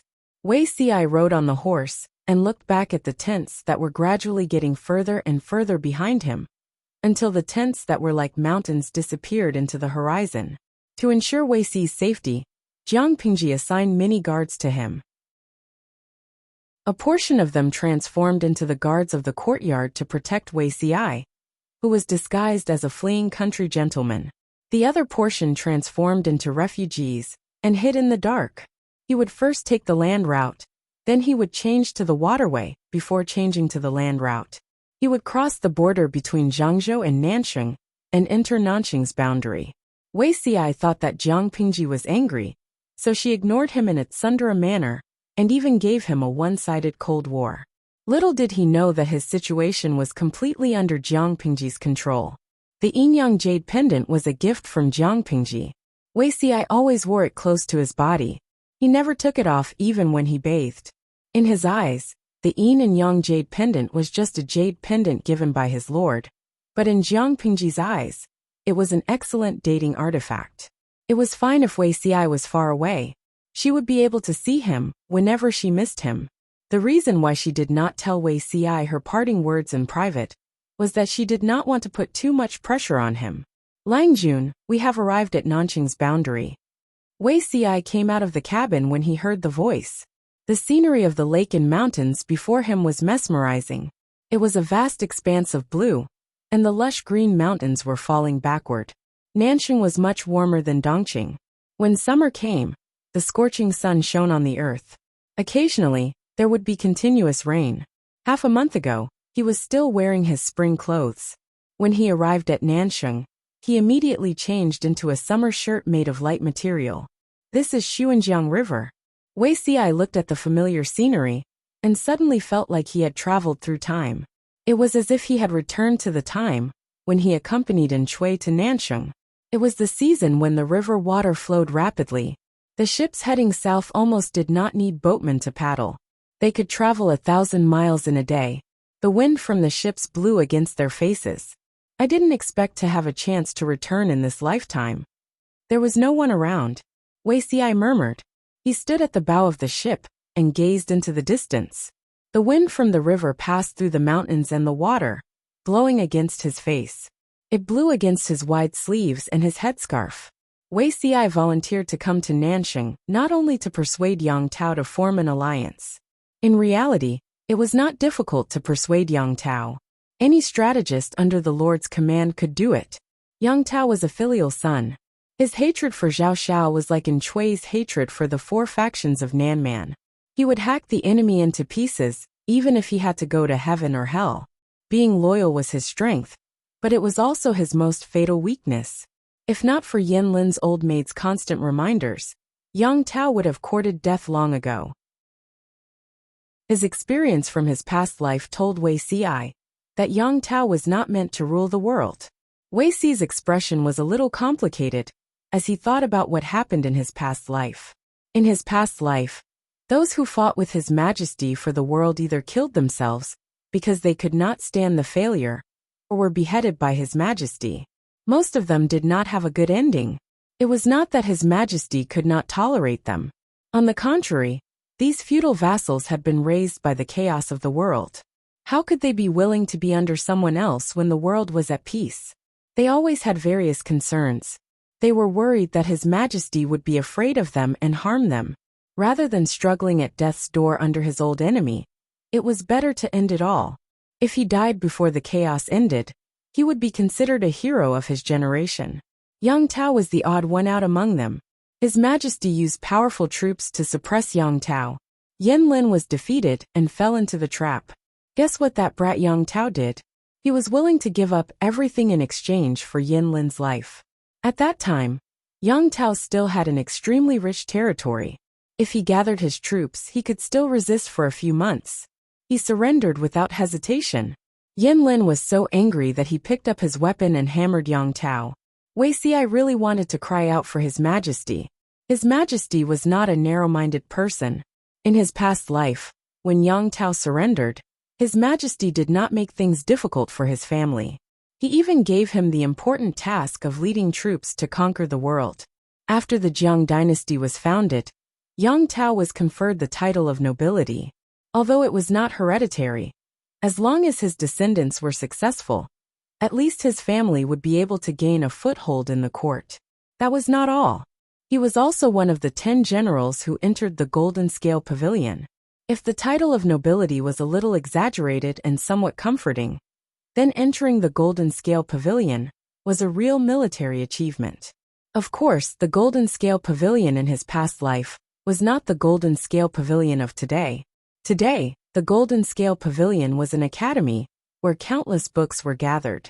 But in his past life, the Golden Scale Pavilion was also known as Path to Heaven, meaning to ascend to heaven in one step. Only civil and military officials who had made great contributions to the people, the court, and the emperor were qualified to have their portraits placed in the pavilion and enjoy the incense offerings of the royal family and the people. Even if the emperor came to the Golden Scale Pavilion, he still had to dismount from his carriage and walk to offer incense. Yang Tao was in the top 5. His friend and mother, Yin Lin, was in the top 3. Wei Xiai. No ranking. Not popular. _ smiley face. Angle. _ this was very sad. Chapter 1160. Although he was ambitious, when he thought of the current lineup under the Lord's tent, even Wei Xiai could not help but gasp. Why? He was afraid that he wouldn't be able to get a place. In his previous life, His Majesty had specially built the Golden Scale Pavilion to commend the meritorious officials. 10 civil and military officials were to be selected. At first, it was decided that they would take 9 people each. This was because the number of people in the world started with 1 and ended with 9. The number 10 was not auspicious. However, His Majesty was stubborn and stubbornly insisted on choosing 10 people, implying that everything was perfect. The other officials' objections were ineffective. Not to mention others, Su Ku, Feng Jin, and Sun Wen. The 3 of them died in a strange way in his previous life, and had no fate with the Golden Scale Pavilion. It was different now. As long as they could survive until the world was settled, would the Golden Scale Pavilion be without them? The number of places on the list of civil officials had been reduced by 3.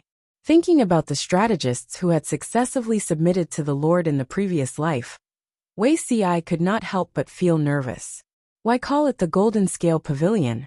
Just call it the investiture of the gods. Wei Xiai sat at the bow of the boat, enjoying the golden sunlight and the fresh river breeze. He dug out the old almanac from the depths of his memory. Since there were ranks, there would naturally be a first and a second. But who would be the champion of civil and military affairs? The officials argued until their faces turned red. The commoners and the aristocratic families were at a stalemate. Although His Majesty had taken advantage of the chaotic times to beat the aristocratic families to the point that they did not dare to show their faces, the establishment of the Jiang dynasty was in urgent need of manpower. The aristocratic families were full of talents, and this was a good opportunity for them to take advantage of the situation. The civil and martial arts ranking list of the Golden Scale Pavilion had become the stage for them to compete against each other. The poor and the aristocratic families did not give way to each other, and the poor were slowly rising.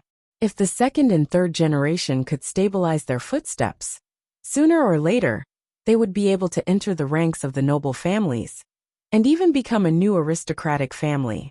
Most of the important officials in the imperial court came from poor families, so the aristocratic families couldn't do anything to them. They could only pinch their noses and take a step back to prevent both sides from suffering. After all, His Majesty was above their heads. There were a total of 10 spots in the civil and martial roll. The 2 factions would split it equally. How about this? After dividing the places, they began to fight for the first place in the civil and martial roll. Feng Ju would definitely be the first among the civil officials, right? He had followed Her Majesty since she was still a bandit. Without Feng Ju's years of planning, Her Majesty's unification of the world would have been full of twists and turns. Yang Tao was definitely the number 1 general, right? His overall strength was very strong, and his prestige in the military was very high. It didn't seem wrong for him to take first place. Wei Xiai had no objections to being the top civil official candidate, but the candidate for the top military general was really a scam. Did the aristocratic families think that the bonfire under Yang Tao's but wasn't strong enough and wanted to add another match? Yang Tao's identity was sensitive, and his martial arts were not top-notch. If he tried to compete for the number 1 general, he would be courting death. The aristocratic families didn't care about this. They couldn't accept being suppressed by the poor. The result? His Majesty had been sitting calmly on the fishing platform, indifferently watching their war of words. When the civil and military ranks were listed, The two sects were dumbfounded. They had been arguing for so long. But His Majesty had not taken their words seriously at all. The first civil official was not the popular candidate Feng Ju. Instead, it was Qiguan Rang, who came from a humble background and kept a low profile. Feng Ju was the second. This was something that even Wei Xi had not expected. If he remembered correctly, he clearly remembered that His Majesty had placed Feng Ju's portrait first. The number one general was Fu Wang, a fellow who was criticized by the outside world for having the ambition of a wolf. His birth was extremely low. 60% of the people from poor families were from poor families. It was an overwhelming victory. However, the poor did not have the last laugh. In addition to the civil and military roles, His Majesty had also set up the heavenly works role. Unlike the aristocratic families or poor families that relied on their families to form a group, or were about to form a group, the heavenly works role was only for individuals, regardless of man or woman, poor or young. As long as they could invent things that benefited the people, the national defense, and the country, they would contribute to the nation and benefit the world. They would all be on the roll. The country would come forward to promote their skills, and would even give a portion of the profits to the individual. Although it was only a portion, the profits were enough to make all the merchants in the world jealous. The first bastard to be on the heavenly works roll had even taken a spot on the martial roll. He could be said to be a real winner in life. Wei Xi's trip to Nanxing this time was not only to persuade Yang Tao to form an alliance, but he also wanted to take that bastard away. This person was none other than the treasure that Wei Xi had found in his previous life, Bai Ning. He didn't believe that he wouldn't be able to coax that fellow to join in Chui's camp in his previous life. In this life, he wouldn't be able to do the same. Wei Xi carefully checked his memory and found that there was nothing missing. Only then did he relax and lean against the bough to take a nap. Perhaps it was because what he thought about during the day, Wei Xi kept muttering before he fell asleep. In his dreams, he also remembered the content that he had not dug out. In his dreams, Wei Xi came to congratulate Bai Ning and congratulated him for making 2 rolls. However, the other party twirled his white beard. There was no joy on his face. Instead, he looked depressed. Cai Zixiao, among the visitors who came today, you are the only one who feels the most comfortable. It's just to congratulate you, nothing else. The other party looked at the fish pond under the corridor and said gloomily, I was born in a poor family. Naturally, I also want to compete with the aristocratic families in the court and fight for a way out for the vast number of scholars from poor families.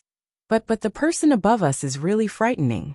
If it wasn't for His Majesty not allowing it, I really want to retire, so that I don't have to be a rat in a bellows and be bullied by both sides. As a popular person, he had received olive branches from both factions. However, Bai Ning, who knew the inside story, did not want to get involved. Hence he was worried. What do you mean? The other party asked mysteriously.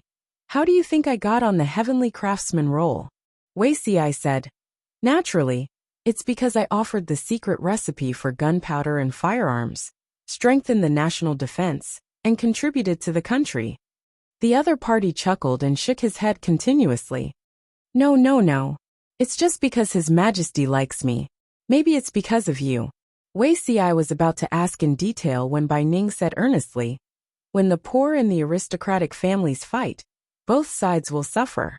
No matter how they fight, can they escape from His Majesty's palm? To put it bluntly, even if His Majesty is a distinguished guest, as long as the royal bloodline is still there, and the heavenly craftsman role is still there, both factions are just toys in the palm of the emperor's hand. Zixiao, don't get involved. Wei Xi smiled bitterly. I'm just a small figure. How can I get involved in the battle between the gods? He had completely lost hope after the meteorite that fell from the sky a while ago. Well, if you think so, I have nothing to say. Bai Ning seemed to think of something and said, previously you supported the Wei family. The Wei family used the tiger's skin to flaunt their strength and offended many people intentionally or unintentionally. Now that the situation is tense, the aristocratic families don't dare to go too far. You took the opportunity to lie low, which can be considered a good strategy for self-protection.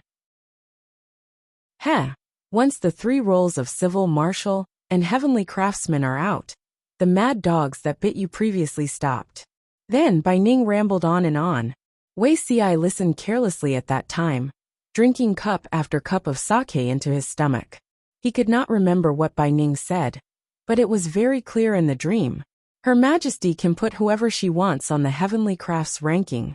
She'll throw you a prescription and let you take advantage of it for free and put on a show with her.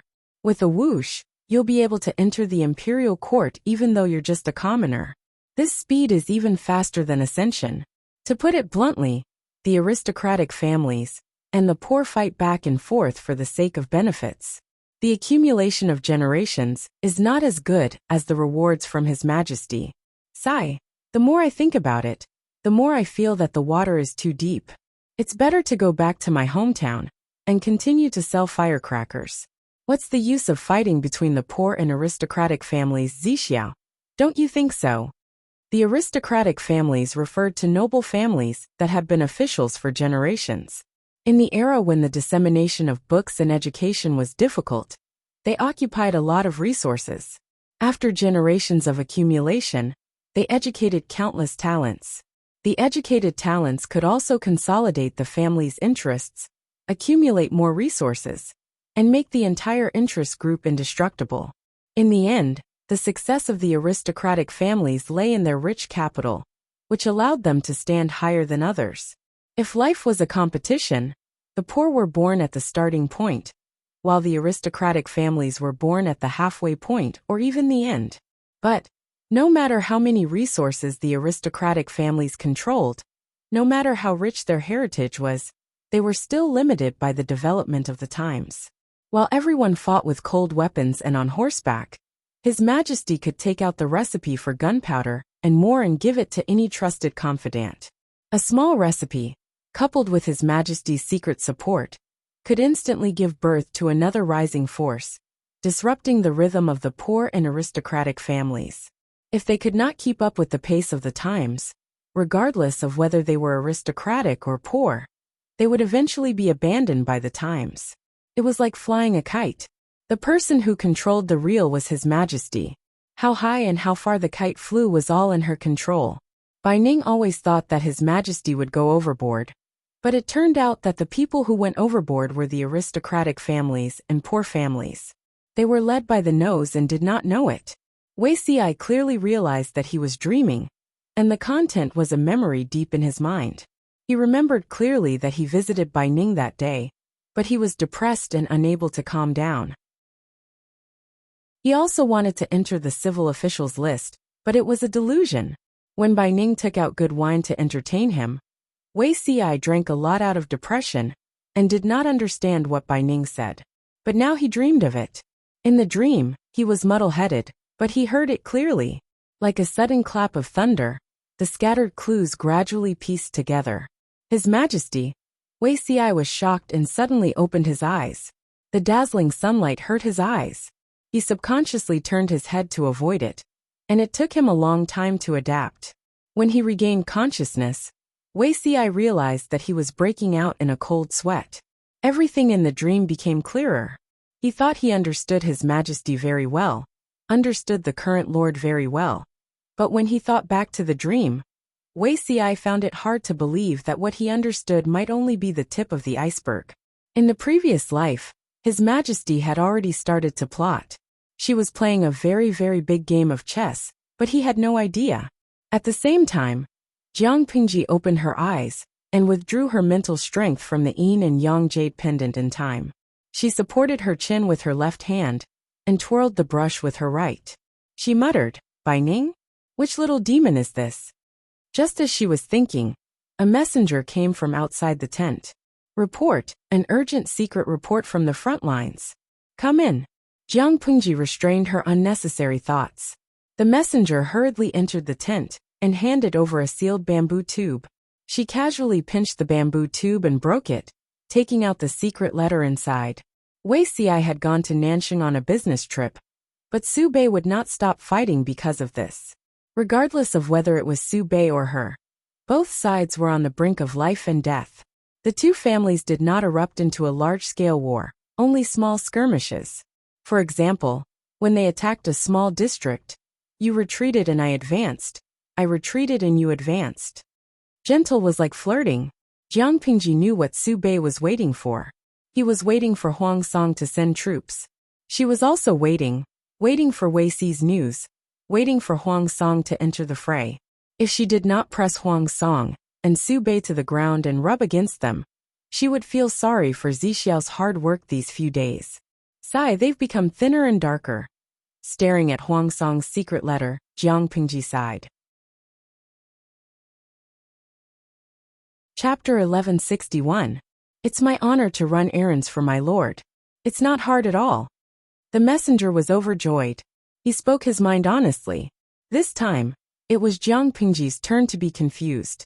What did he mean? Before Jiang Pingji said anything, the audience in the streaming room reacted first. Demon King Yin Lin. Ha ha ha, this messenger boy is a little cute. Streamer, do a good deed and don't shatter his sweet dreams. Zi Xiao Xiao. Let this beautiful misunderstanding continue. It's a pity to shatter it. Yaoing Yin. Poor boy. Xianyuan Mingjing. The messenger boy's mental state at this moment should be like this. Why does my lord suddenly care about me? Could it be that she's secretly in love with me because of my good looks? But I still want to build a career and protect my descendants. If my lord takes a fancy to me, won't I marry into her family? What should I do? What should I do? Shouldn't I express that I'm a little tight? Shinjia. Wrong. The young boy's mental state at this moment should be like this. Come on, my lord, don't pity this delicate flower. A group of toxic onlookers gathered together and created hilarious jokes all the time. Even if Jiang Pingji was mentally strong, she had to admit that they were talented.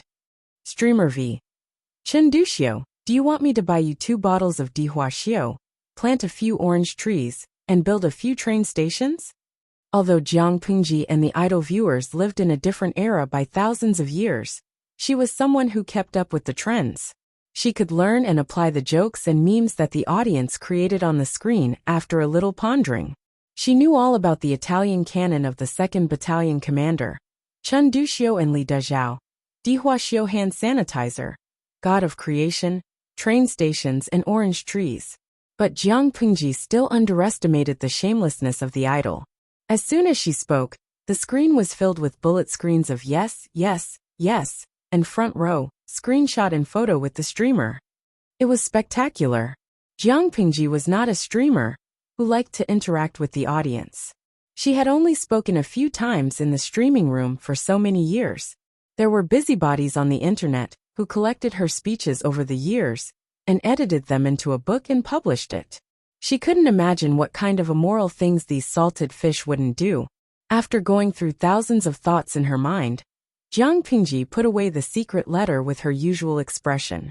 She said to the messenger with a gentle expression, "Secret military reports can determine the outcome of a battle. You have fulfilled your duty and delivered the news to both places in time. You have done a good job and deserve praise." The messenger could no longer maintain his calm expression, and he thanked him happily.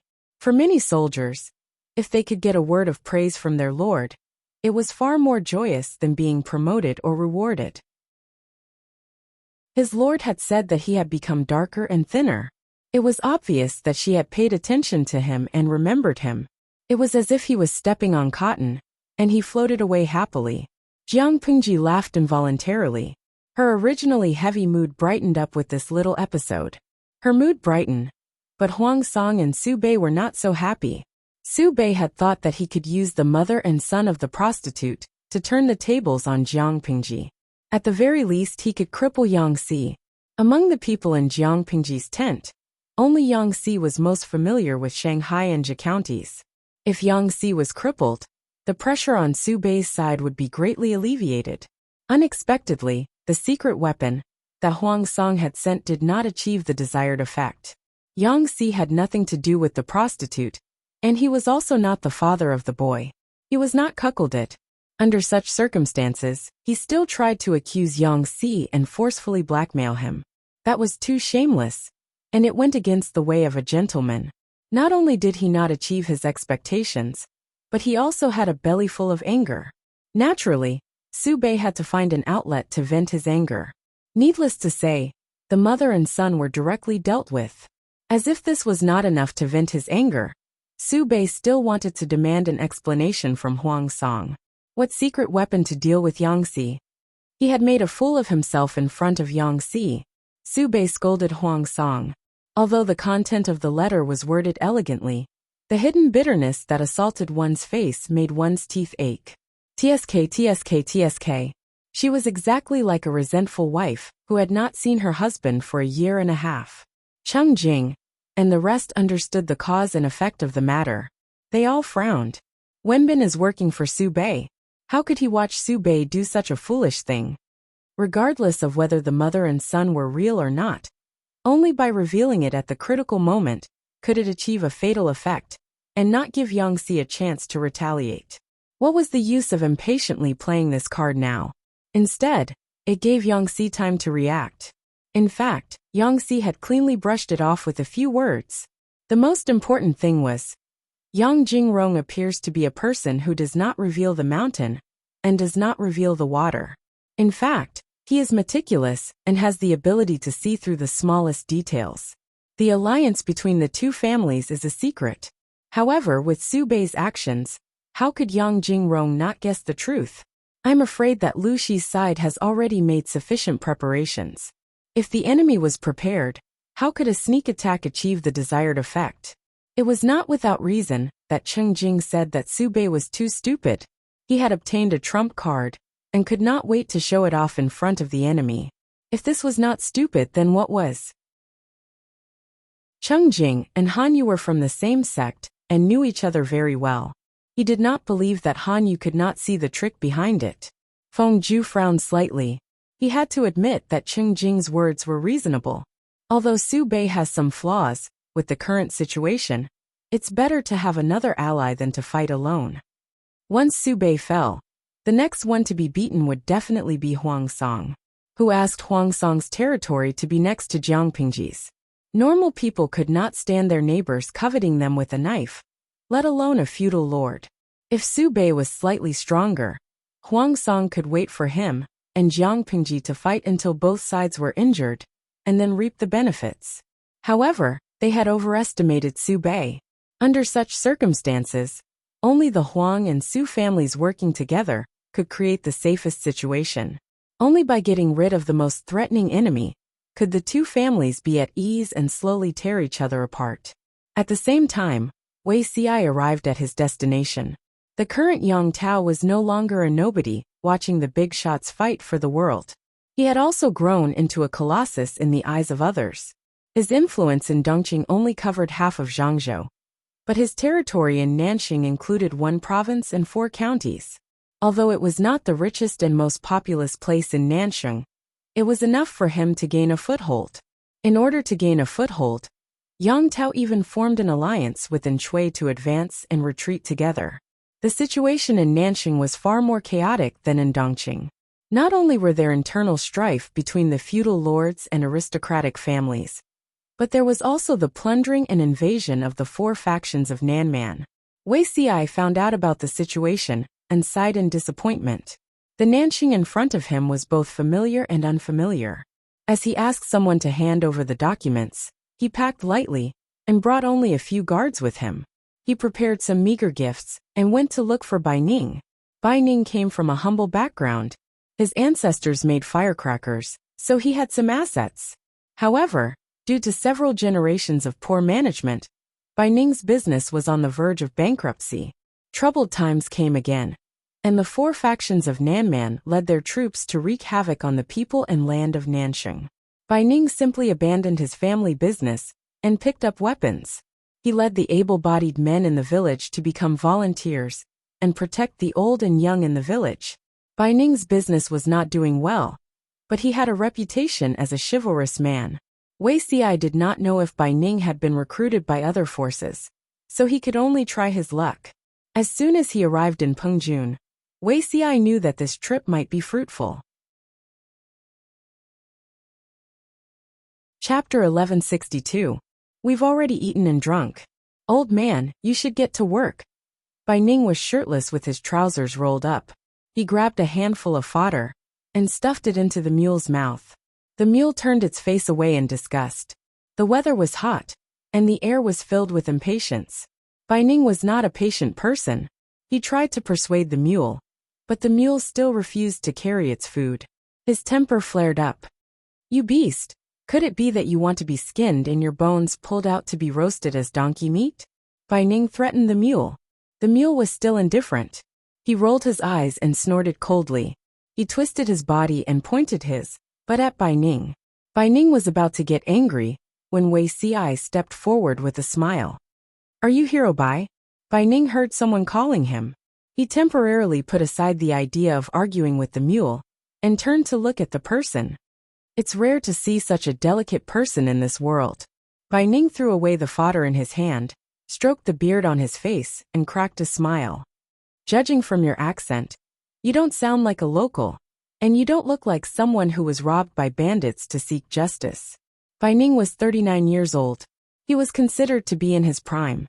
His exposed chest was strong and firm, and there was a layer of sweat on his surface. Wei Ci calmly stopped the guards who were about to step forward. He looked at Bai Ning with a smile. "I'm indeed a foreigner. I heard that Hero Bai had settled down here, so I prepared a small gift and came to visit. If I've offended you in any way, I hope you can forgive me." Bai Ning felt uncomfortable when he heard this. He was an uncouth man. The neighbors he came in contact with were also uncouth. He rarely interacted with scholars. He saw that Wei Ci's clothes were neat and tidy, but he was bare-chested. His thick pants were tied at his waist with a hemp rope. However, Bai Ning was also a thick-skinned person. His bronze-colored skin did not show the slightest bit of embarrassment. "Oh, so you're looking for me?" Bai Ning looked at Wei Ci with a faint smile, sizing him up from his feet to his head. His eyes flashed with satisfaction. Bai Ning casually pulled over a bench, sat down, crossed his long legs, and looked like a rascal. He patted the other corner of the bench with his right hand. "Don't beat around the bush, just say what you want to say. Come, young lad, sit down and talk." When Wei Ci saw this familiar scene, he could not help but secretly laugh. Bai Ning had done the same thing in his previous life.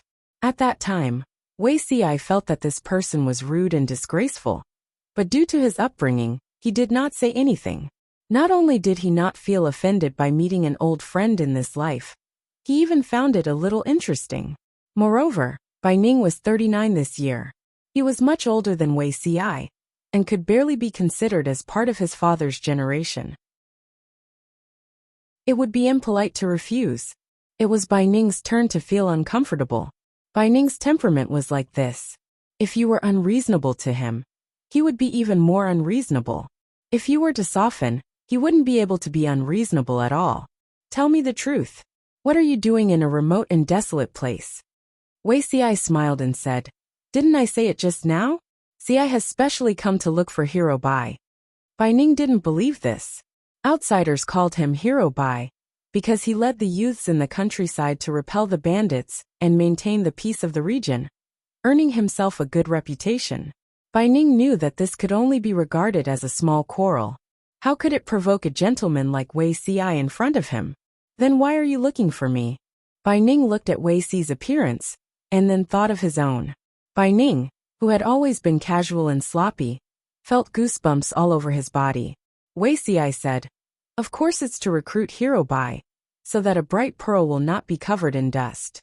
Bai Ning was startled, and couldn't help but pick his ear with his little finger. "What did you say? A bright pearl will be covered in dust? Has the brain of this fool in front of him been cracked open? I'm just a boorish man. I only have strength but no other skills." Bai Ning rubbed his hands awkwardly and stood up suddenly.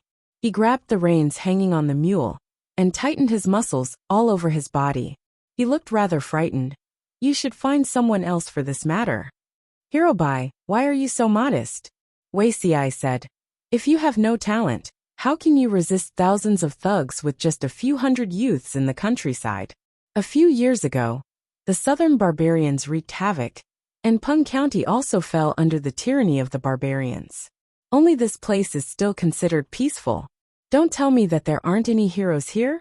Heroes say that they have no talent and incompetence, but when it comes to arranging troops and formations, Many old generals also sigh at their inferiority.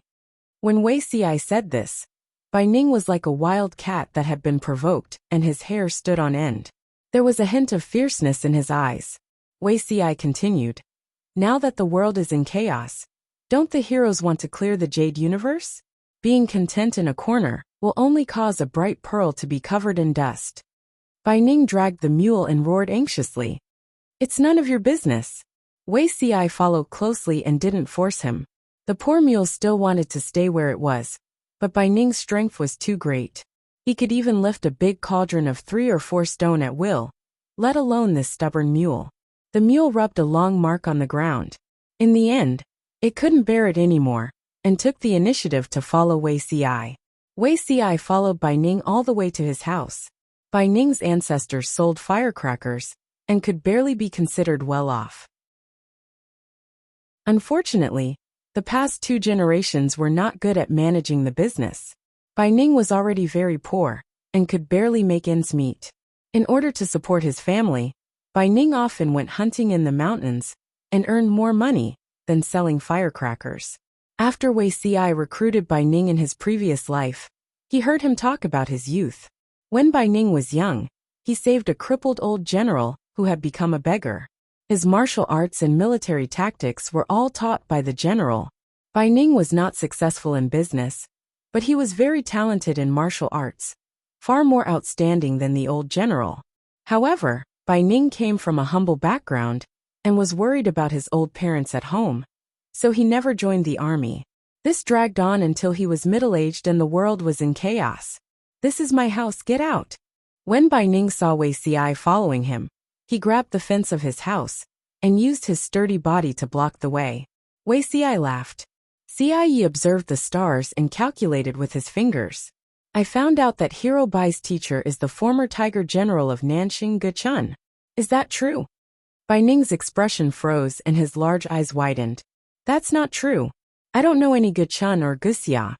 "Hero Bai, don't be anxious. Nanxing has already been destroyed. Even if the matter of General Guchun is known, it won't bring Hero Bai a fatal disaster." Guchun. This was what Wei Xi deduced after careful research in his previous life, and was later confirmed by Bai Ning. During the last years of Nanxing, the army was conscripted to suppress the 4 factions of Nanman. The Tiger General Guchun made many contributions. Guchun was loyal to the emperor, and had a straightforward and unyielding character. He offended many nobles and aristocratic families. The latter were afraid that Guchun would win in the crusade against Nanman, so they decided to strike first, and delay the reinforcements and supplies. Guchun was ambushed by the 4 factions of Nanman. The battle report said that he died in battle, and his corpse was eaten by the war beasts raised by the 4 factions of Nanman. Later, he was convicted by the court of a groundless crime, and implicated his family. Chapter 1163. What are you waiting for? Get straight to the point. What do you want? Bai Ning was so anxious that he didn't even speak Yiyan. Instead, he used Pengjuan's dialect. After he finished speaking, his face revealed an awkward expression. Bai Ning repeated each word in Yiyan. "Child, if you have something to say, just say it. What do you want?" Wei Xi had a faint smile on his face, as if he didn't see Bai Ning losing his composure. "I'm sincerely inviting Hero Bai to come out of retirement. It's a pity that your talents are buried in the countryside." Bai Ning said again, "Are you bullying me because I'm not well educated? You liar. Go away, or I'll beat you up." Wei Xi was surprised. In his previous life, Bai Ning was also very resistant to coming out of retirement, but not as strongly as he was now. "Lying to die?" Wei Xi laughed.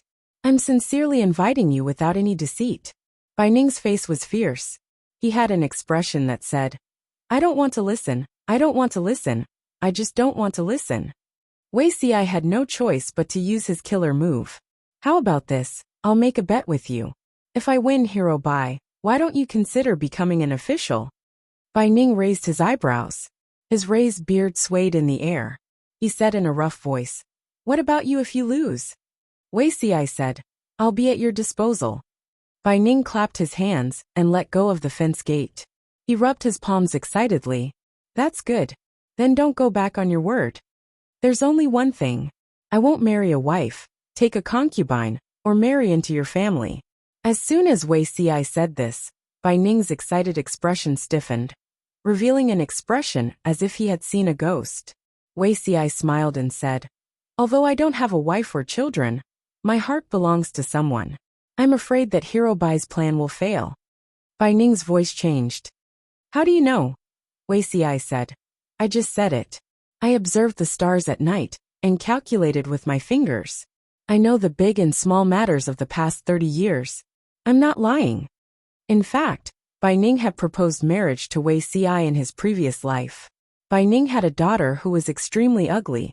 She was over 23 years old and was still unmarried. She had been a virgin for a long time, but she was still unmarried. If it weren't for Bai Ning's protection in the countryside, the villagers would have been indebted to him. Otherwise, the rumors and slanders would have killed his daughter. In Wei Xi's previous life, Bai Ning's recruitment was delayed by 1 or 2 years. At that time, his daughter was not married yet, let alone in this life. What else do you know? I know a little. Wei Xi said. The content of the bet is simple. I will randomly calculate 2 things. If they are accurate, I will win. How about that? Bai Ning felt guilty, but Wei Xi did not look like a fortune teller who set up a stall on the streets. 15 minutes later. Who is your lord? Bai Ning was also depressed. He was just a rough man from the countryside. How could he have imagined that there would be an immortal-like gentleman who would come to recruit him? Moreover, he even acted as if he was determined to win. Since when did he become so popular? Wei Xi smiled and said, my master is Lord Lanting of Dongqing, the governor of Wanzhou. My lord dispatched Ci Nan to discuss the matter of forming an alliance with Yang Tao. Ci Bandao heard of righteous Hero Bai's heroic act of protecting the village and was filled with admiration. Thus, he searched for you several times and personally came to invite you. Bai Ning was stunned. From Dongqing? Wei Xi knew what he was hesitating about. Righteous Hero Bai, Pengjun is the site of 3 wars. It won't be peaceful for long. If you insist on staying here, the safety of your family will be difficult to guarantee. As far as Wei Xi knew, it was not that Bai Ning had never thought of becoming an official. However, he was already old. Almost 40 years old was considered old in the ranks of military generals. Moreover, he was of low birth. If he joined the army, he could only be a low-ranking soldier. He was almost the most worthless cannon fodder on the battlefield. Even if he had the courage to kill the enemy, the barracks could not even provide weapons and armor. Who could he kill? It was very difficult for a low-ranking soldier to climb up. Every step was made by piling up the enemy's heads. Bai Ning was an old man and had almost no chance of making a name for himself. Instead of that, he might as well stay in Pengjun and lead the village soldiers to fight the bandits. It was not that Bai Ning did not understand. Since the fall of Nansheng, Pengjun had changed more than 20 masters in a few years. There were fewer young adults, and it was more difficult to survive. However, Bai Ning did not want to leave his hometown and run to another country. Let me think again. Although the bet did not force Bai Ning to join, Wei Xi's calculations were accurate. Bai Ning had to be cautious. In this world that did not believe in science, a quack like Wei Xi was quite popular. This was made by your daughter? Wei Xi looked at the crossbow placed on the wooden shelf in the room and took it down to play with it. What a clever idea, Bai Ning said proudly. Of course it was made by our Xia. It's the best in the surrounding area. Wei Xi was not surprised by Bai Ning's performance. There were many reasons why Bai Yuexia had been dragged from a virgin to an old unmarried woman, not just because of her appearance. Although she was ugly, she was smart and quick-witted since she was a child. She could learn anything with just a little bit. It was said that she was even taught by the current generation of Mahists. She was very excellent in the art of mechanisms. She was really a woman with a clear mind. Because her appearance was not good, she wanted to find a husband who was talented in appearance, but not limited to appearance. Apart from that, she had other high requirements. She scared off a group of suitors, but Bai Ning still indulged her. With Bai Ning supporting her, Bai Yuexia did not have to worry about when she would get married. Just as they were talking, a clear female voice came from outside. "Father, there's a guest at home?"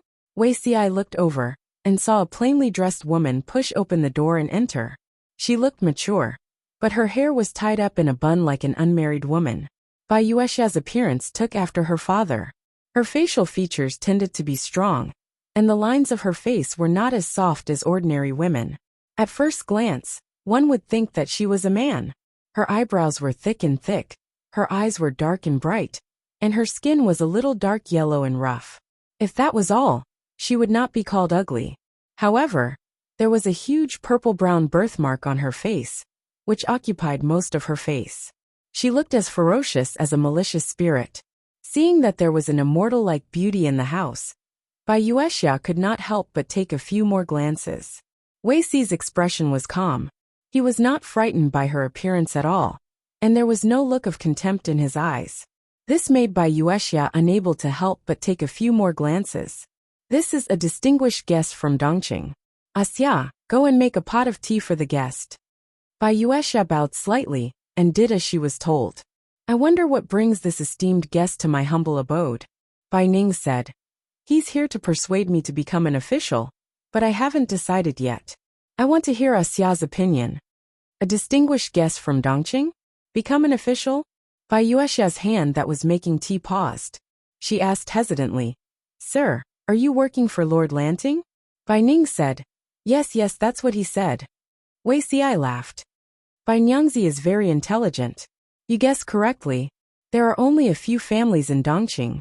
I was just guessing randomly." Bai Yuexia showed a rare look of embarrassment.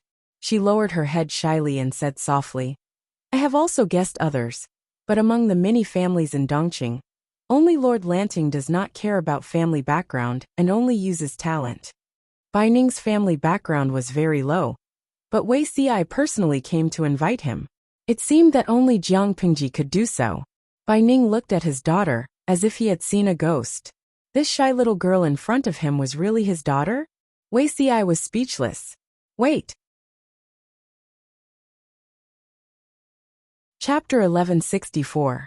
In his previous life, he and Bai Yuexia had not interacted much, but he knew that Bai Yuexia had a mysterious love and closeness for His Majesty.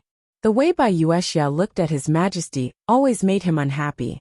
Now that he thought about it, that gaze contained not only reverence and worship, but also a deeper meaning. Wei Xi's expression did not change, but his heart was in turmoil. Bai Ning laughed. "Apart from her looks, Xia is good in everything. She's worthy of the best man in the world." After saying that, Bai Ning signaled Wei Xi with his eyes. Should he change his mind and marry his daughter? Wei Xi smiled awkwardly and said, "Hero Bai is right. Lady Bai will definitely find the best husband in the future." If it was in the past, Wei Xi would definitely not be worried. Ever since he found out about his lord's background, he was a little confused. The lord's background was mysterious. She must have been very open-minded in her previous life, so she regarded men as normal. Then, Wei Xi could not help but let his imagination run wild. It was normal for men to be attracted to men. So was it normal for women to be attracted to men? When he thought of this, he felt the pressure on his shoulders suddenly increase. Opening the door to a new world, Wei Xi turned his head and recalled again. He realized that he was surrounded by rivals in love. Among the many rivals in love, Bai Yuexia was the most threatening one. If they were to fight, Wei Xi felt that he could not defeat her. In her previous life, Bai Yuexia was a very low-key woman. However, no matter how low-key she was, it couldn't conceal the fact that she stood in the imperial court as a woman. She was the Minister of Works. A few years later, she paid her respects to the Prime Minister at the Golden Unicorn platform.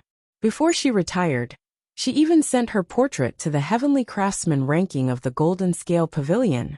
Just from the Golden Scale Pavilion's 3 lists of civil, martial and heavenly works, Wei Xi, who did not even have a ranking in his previous life, was under immense pressure.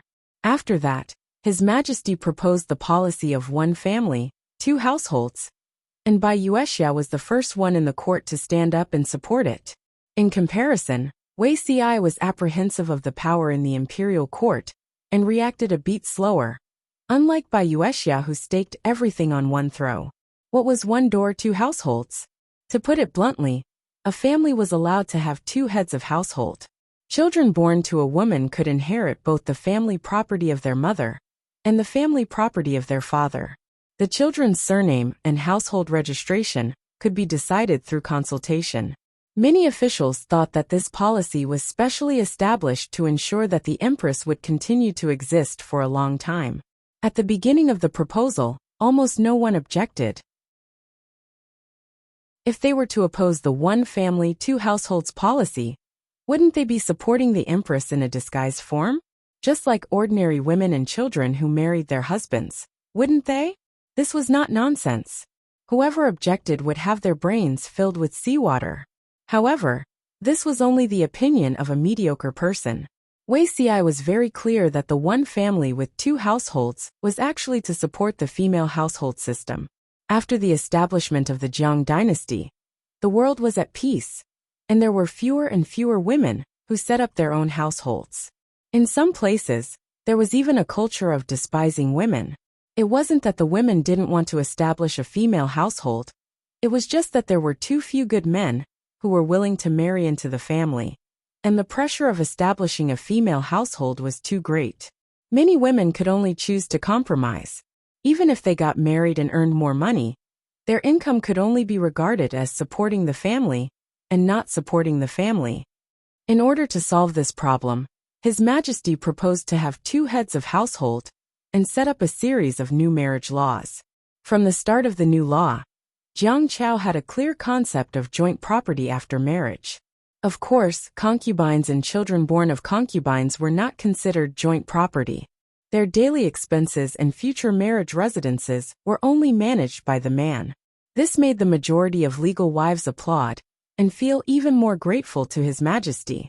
One had to know that before this system was introduced, many legal wives not only had to help their husbands take care of the family property, but they also had to manage the daily expenses and various trivial matters of the concubines and children born of concubines. When faced with a husband who favored his concubines to the detriment of his wife, the legal wives couldn't even defend the interests of themselves and their children. Although the one family with two households was to protect the continuation of the Empress, they were also beneficiaries of the new law. At first, Jiang Chaomin didn't care about this new law. Anyway, they didn't covet their wives' money. Even if there were people who coveted their wives' dowry, who would have the face to say it? There was nothing wrong with the imperial court promulgating laws to protect the Empress, the royal family, and the legitimate children of the legal wife. However, not long after, many men started to complain. They couldn't stand this kind of grievance. There was a story that left a deep impression on Wei Xi. An official paid a high monthly salary to hire the legal wife to take care of the children born of concubines and a house full of concubines. That's right. The husband paid the legal wife to help take care of the concubines and children born of concubines. The laws of the Jiang Chao dynasty stipulated that concubines couldn't touch the authority of a housekeeper. It was fine among the people. If it was discovered that a concubine had taken over the authority of the legal wife, it would at most cause a bad reputation. If an imperial court official was found to have a concubine touch the authority of a housekeeper, he would be demoted or even dismissed. Cultivating one's moral character, managing one's family, governing the country, and bringing peace to the world. If even the house was in a mess, how could one be an official if one didn't understand the orthodoxy?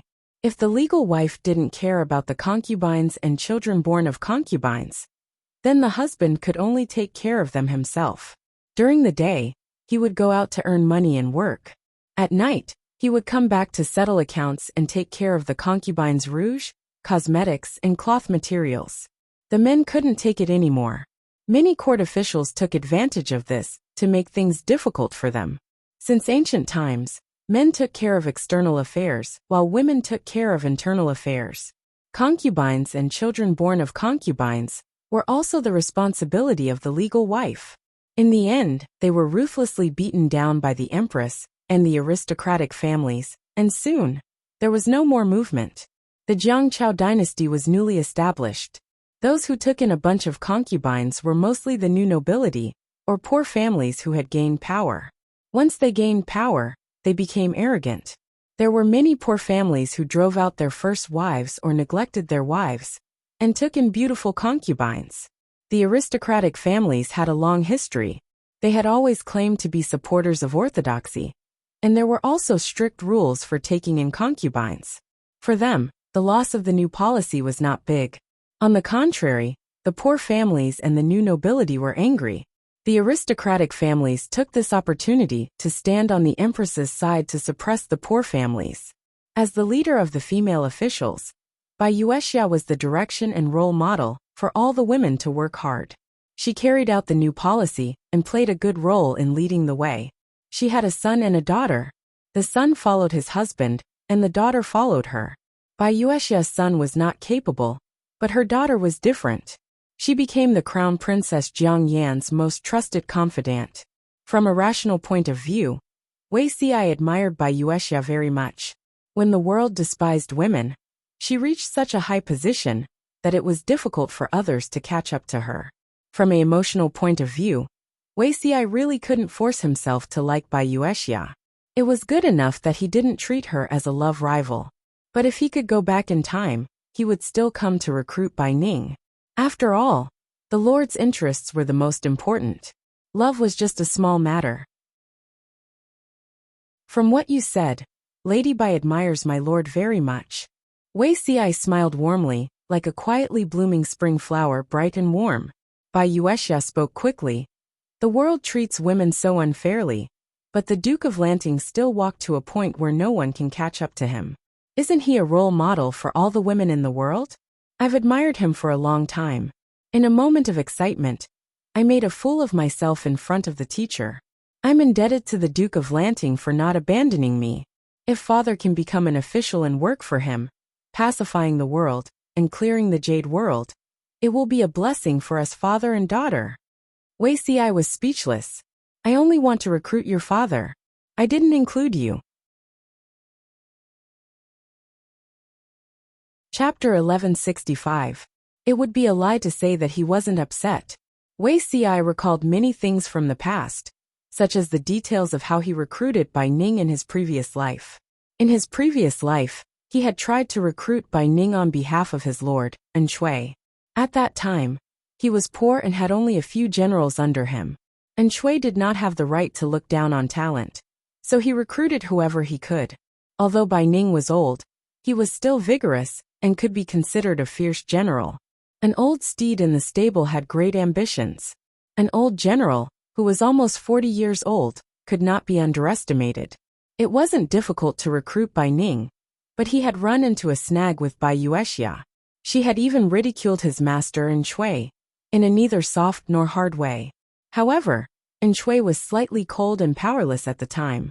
Bai Yuexia's harsh words were the truth, so he couldn't act up in front of Bai Ning. Recalling his past life and comparing it to this life, Wei Xi almost vomited blood. In his past life, he had to persuade Bai Ning to become an official after much persuasion. Bai Yuexia ridiculed him, but he still had to maintain a polite smile. In this life, Bai Yuexia used her lord's name. Without a second word, she packed her father and herself into officialdom. It was obviously going so smoothly. Why was Wei Xi so unwilling? How infuriating! Since they had decided to become officials, Bai Ning and his daughter had to pack up their belongings and leave with Wei Xi. Wei Xi could use this time to persuade Yang Tao to form an alliance and send troops. Bai Ning was still in a daze even after Wei Xi left. Xia, do you really want to go to Dongqing? That place is far away from home. Father might not be able to protect you. Bai Ning drank the bitter sake and mumbled, I wanted to find a good family for you, but if you leave Pungjun, I'm afraid it won't be easy. Bai Yuexia was swiftly packing up her belongings. After the war, you can come back whenever you want. Bai Yuexia said. As for your daughter's marriage, you don't have to worry about it. They were just a bunch of boorish men, who could only be seen by their appearance. To put it bluntly, they were nothing more than trash. I don't care for those with embroidered pillows. If I were to marry, it must be a man of great stature like the Duke of Lanting. I don't want to make do with just anyone. Bai Ning became even more worried, his thick black brows knitted into a knot. Xia, the Duke of Lanting is a woman. That's why I'm looking for a man as capable as him. I'm not marrying the Duke of Lanting. Bai Yuexia looked at her father. What kind of tricks did he have in his mind? She's the role model of our generation of women. If we could live happily like her, how carefree would that be? Bai Yuexia really admired Jiang Pingji and became her die-hard fan in no time. She was a woman who was despised and criticized because of her appearance. How much had Bai Yuexia suffered, and how many tears had she shed because of this face? It would have been fine if she was stupid, but she was slow in perceiving the malice of others. Naturally, she would not be hurt by it. However, she was extremely intelligent and couldn't turn a blind eye to it. Why couldn't her intelligence and talent win the recognition and love of others? This question perplexed her for many years. Only later did she realize that it was because she was ugly. For a woman, being ugly was an original sin. She could forget about getting anyone's attention in this lifetime. According to the rites of Zhou, a woman has 4 virtues. Virtue is speech and appearance. She thought that except for her lack of appearance, she had the other 3 virtues. Unfortunately, she still couldn't compare to those illiterate, vulgar, and even unfilial shrews in the countryside. Because they were good-looking and could give birth, they were considered perfect as a woman. How unfair was that? Although Bai Yuexia didn't show it, she had suppressed her feelings for many years. She had tried every possible way to reject the marriage that Bai Ning had proposed for her. Those men were just ordinary people. As soon as they saw her face, their eyes honestly reflected what they were thinking in their hearts. Disgust and contempt. Bai Yuexia was proud and arrogant. How could she tolerate herself groveling to someone who was inferior to her in every aspect? Once she groveled, her pride and dignity would be broken. It wasn't until after the Huangshui meeting that Jiang Pingji's identity as a woman was revealed. Everyone in the world knew that Lu Shi was a woman and not a man.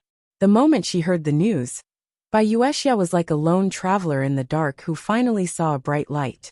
It was dazzling and dazzling, hanging high in the sky. That kind of joy and excitement couldn't be understood by others. That was her son. At that moment, she really wanted to turn into Quafu and chase after it until she died. Bai Ning didn't know what his daughter was thinking. He felt very ashamed.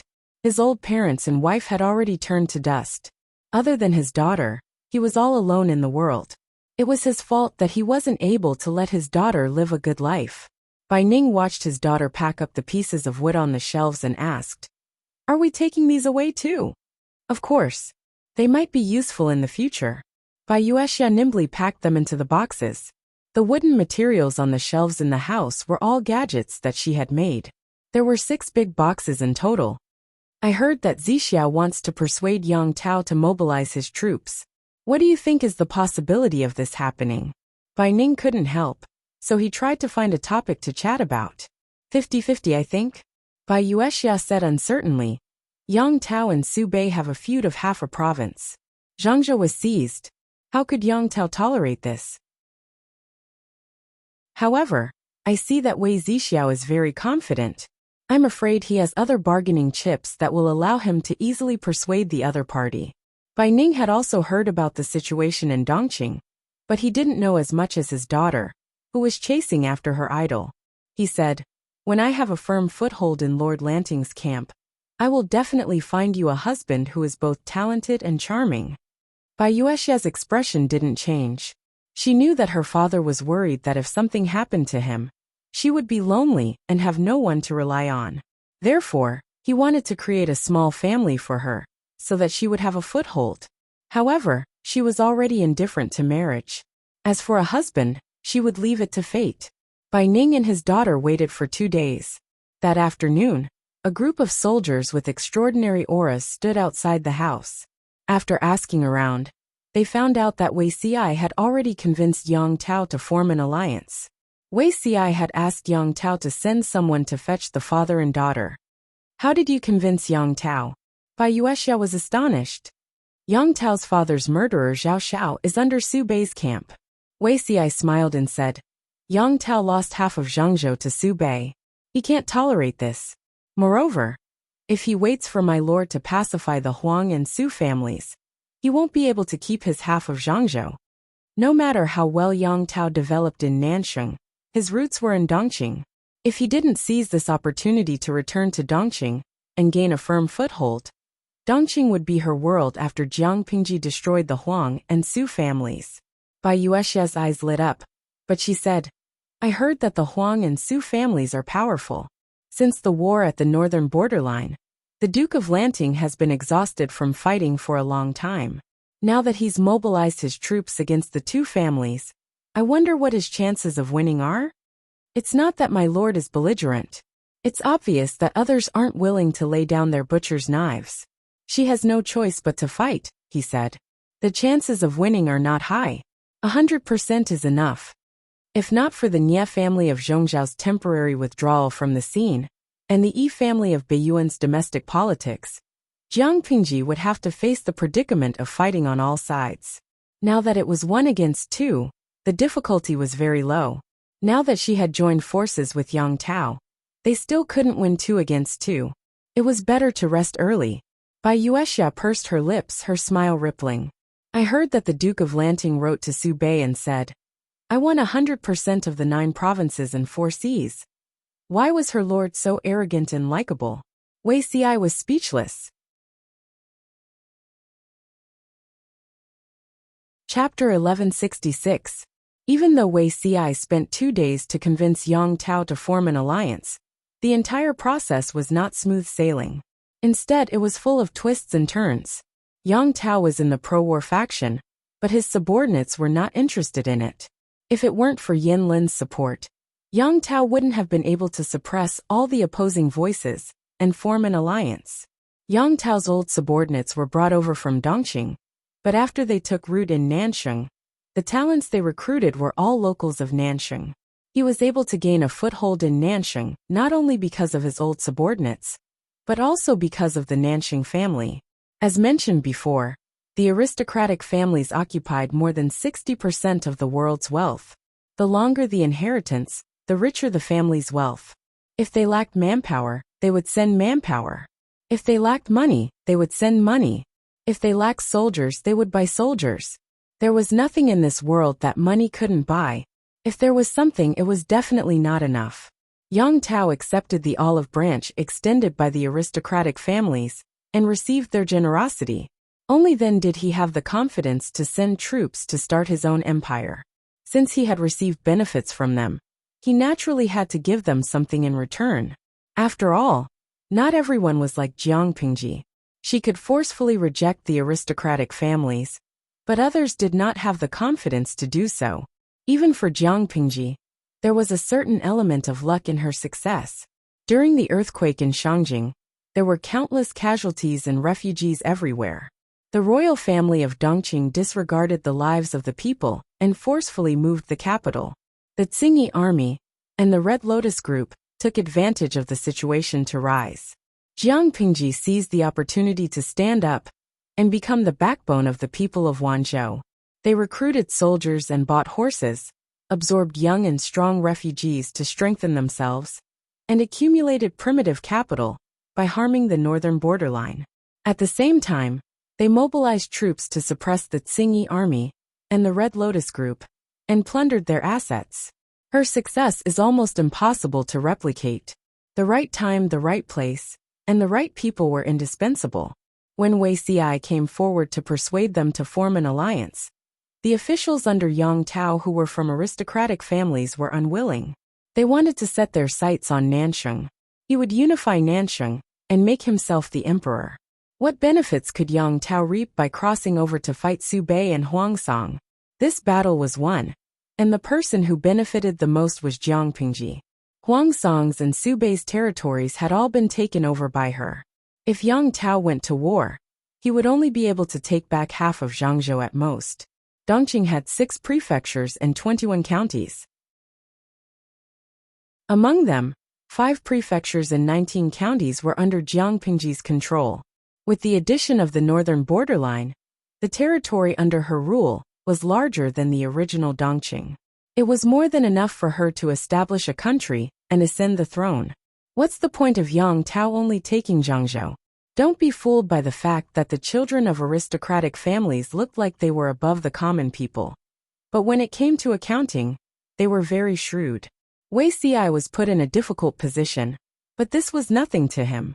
He knew 80% of these officials, who were from Nanxing aristocratic families.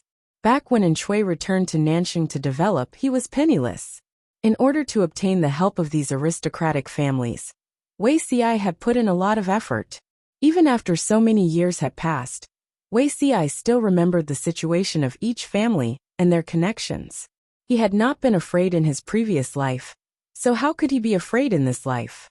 In the words of his lord, none of these landowning households could fight. Trying to persuade these people, rather than using extravagant promises, it was better to say one or two words that were concerned about their own interests. Although the opposition from the aristocratic families was loud, the final decision-maker was still made by Yang Tao. Yang Tao wasn't stupid.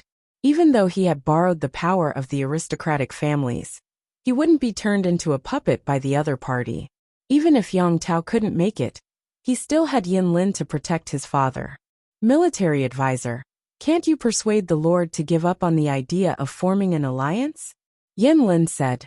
The Lord has already made up her mind. There's no point in trying to persuade her.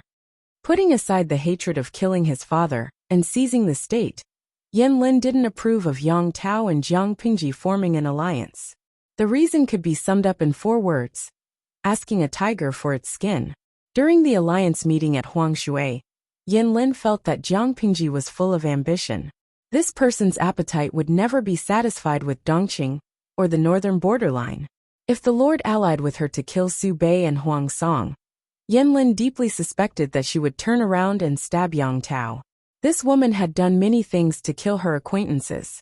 The official said, Sai, if we send troops to attack Huang Song and Su Bei, our supply lines will definitely be tight. If we're not careful, we'll be doomed eternally. This official wasn't exaggerating. He was sincerely considering things for Yang Tao. In his opinion, a man had to be ruthless if he wanted to achieve great things. If Yang Tao rashly sent troops to fight a foreign war to avenge his father, he would suffer greatly. It was better to swallow this hatred. If Zhao Xiao fell into Jiang Pingji's hands, he would die anyway. Haven't the Lord thought about your concerns? Yin Lin frowned and let out a long sigh. But you've only seen the current situation in Nanxing. You haven't considered the situation in the world. Lu Shi is a person with great ambitions. She won't be satisfied with Dongqing or the northern borderline. After she unifies Dongqing, she'll have a year or 2 to cultivate. Nanxing will be her next target. Zhangzhou must not be lost. Without Zhangzhou as the front line, Jiang Pingji could send troops to the border after unifying Dongqing. By then, Yang Tao would be in a dangerous situation. When the official heard this, his expression changed drastically. After a while he said, Lu Shi is just a woman. How can she be so ambitious? Yin Lin didn't speak. What did ambition have to do with whether she was a woman or not? Or perhaps, in many people's minds, Jiang Pingji should be satisfied with conquering Dongqing? Yin Lin said indifferently, the northern borderline has been destroyed for almost a year. She had even destroyed the northern borderline. Why did people always think that she was a woman who could be easily fooled? If all the women in the backyard behaved like her, there would be no place for men in the world. The official looked embarrassed. After a while he took his leave. Yin Lin said to the back hall, My lord, come out. Yang Tao poked his head out to take a look at the enemy situation. Seeing that the official had really left, he felt relieved and came out. Xiaoyang, you don't agree with the alliance either? The pros and cons are equal. It's all up to my lord. From Yin Lin's point of view, it didn't matter which side he chose. But since Yang Tao wanted to fight, he could only support him. Yang Tao said, I once swore in front of my father's coffin that I would kill Zhao Xiao with my own hands. Now that Zhao Xiao has sided with Su Bei, and Su Bei has taken half of my state, we have to settle the score no matter what. Moreover, if we can take back Zhangzhou, we can use it as an outpost to restrain Lu Shi. The first 2 sentences were from Yang Tao's heart. The last sentence was plagiarizing Yin Lin's idea. Yin Lin didn't expose him. Instead, he smiled faintly and said, That's what I was thinking. Wei Ci was very efficient, but sending troops to war was different from other things. It required a certain amount of preparation time. Yang Tao's troops had yet to set off, but Jiang Pingji's side couldn't help but take the lead and break the stalemate. In the beginning, they were just probing each other. Every time they fought, there were only about 100 casualties. It was a small skirmish. It was the same principle as scratching an itch through one's boots. They couldn't really scratch the itch. Instead, the more they scratched, the more itchy it became. Su Bei could still keep his composure, but Jiang Pingji felt some pressure. If the supply line was too long, it would inevitably increase the logistical pressure. The cost of fighting a war would be even higher than that of the northern borderline. Huang Song and Su Bei secretly formed an alliance and secretly sent troops to war. As the saying goes, hit the snake where it hurts. If the supply line was tight, they would attack it first. Chapter 1167. The grain transportation line was a top secret, but there was no such thing as an impenetrable wall in the world. It was impossible to guard against the scouts and spies alone. Jiang Pingji was handling military affairs and inspecting the training of the troops. The messenger had something to report. What happened? She asked. The 50,000 don of grain transported from Xing City in Hu County was attacked. The messenger said with a heavy expression. Jiang Pingji crushed the pen in her hand. She didn't show any agitation, but her eyes turned cold. What do you mean? The grain transported from Xing City in Hu County was attacked? Jiang Pingji asked. Who attacked? The messenger didn't answer, but she had an idea. Su Bei's troops were almost all under her nose. The person who could attack the grain line without anyone noticing must be Huang Song. The messenger said. Although the attacker didn't show his flag, from the weapons we found, it should be Huang Song. The weapons were engraved with the surname, Yuan, and a simple family emblem. The Yuan family was Huang Song's family. Jiang Pingji gritted her teeth in anger. It was too inconvenient to transmit information in ancient times. When she received the news that the grain team was attacked, Huang Song had gone home early. Do the military advisors know about this? Have you sent anyone to intercept them? Jiang Pingji knew that the 50,000 don of grain could not be kept. But those who came to steal the grain could not think about leaving. They had to stay alive. What are their arrangements? Jiang Pingji was overseeing the main army. These days, she had been handling military affairs and calming people down. Yang Si and the others were at the front lines. Naturally, their reaction speed was much faster than hers. If they sent troops to intercept them in time, they might even be able to beat those thieves to the ground and send them to the King of Hell. The messenger said. Military advisor Qiguan learned about this and has already sent troops to intercept them. Jiang Pingji trusted Qiguan Rang's ability. Since he had taken action, he would not let Huang Song leave unscathed. Even so, Jiang Pingji was so angry that her liver hurt. She had spent a lot of money to build the heavy cavalry battalion. Even if she recovered by plundering the nobles of the northern borderline, she still felt that she was poor. In troubled times, no matter how precious jewels and gold were, they were not as precious as grain. Although Hu County was a major grain-producing county, with a large area of arable land, it was not easy for farmers to farm. Grain was planted, not conjured. Every grain was precious. She couldn't help but clench her fists at the thought of Huang Song stealing or burning 50,000 don of grain. The audience in the streaming room had been following Jiang Pingji for some years. Occasionally, they could guess her mood from her expression and gaze. Needless to say, given the situation before him, she was definitely angry. Huahua loves pighead. Host, don't be angry. Our 850,000 salted fish army supports you. 50,000 don of grain is nothing. Each of us will give you some as a tip. When the time comes, you can exchange it for 1,000,000 don of grain. Eat one bowl and throw it away, cook one pot and throw it away. Let those poor bastards see the might of a nouveau riche. He wanted to let them know one thing. With money, you can really do whatever you want. I'm not angry anymore. Jejia you. Well, let me ask a stupid question. Is 50,000 don of grain a lot? Jiang Pingji rarely got angry, Many of the audience had been following her novel for so many years, but until now, they had never seen any expression other than a calm or smiling expression on her face. Lao Siji Lianmeng. 50,000 dawn is a lot. If you guys have been following her updates since a long time ago, you should know that the host once did a show in Hejian County, where she limited the purchase of grain to suppress the price of grain. At that time, the host didn't have much grain on her hands. She had to make a tight calculation and barely suppressed the price of ordinary grain in Hejian County. Think about it. How much is 50,000 dawn?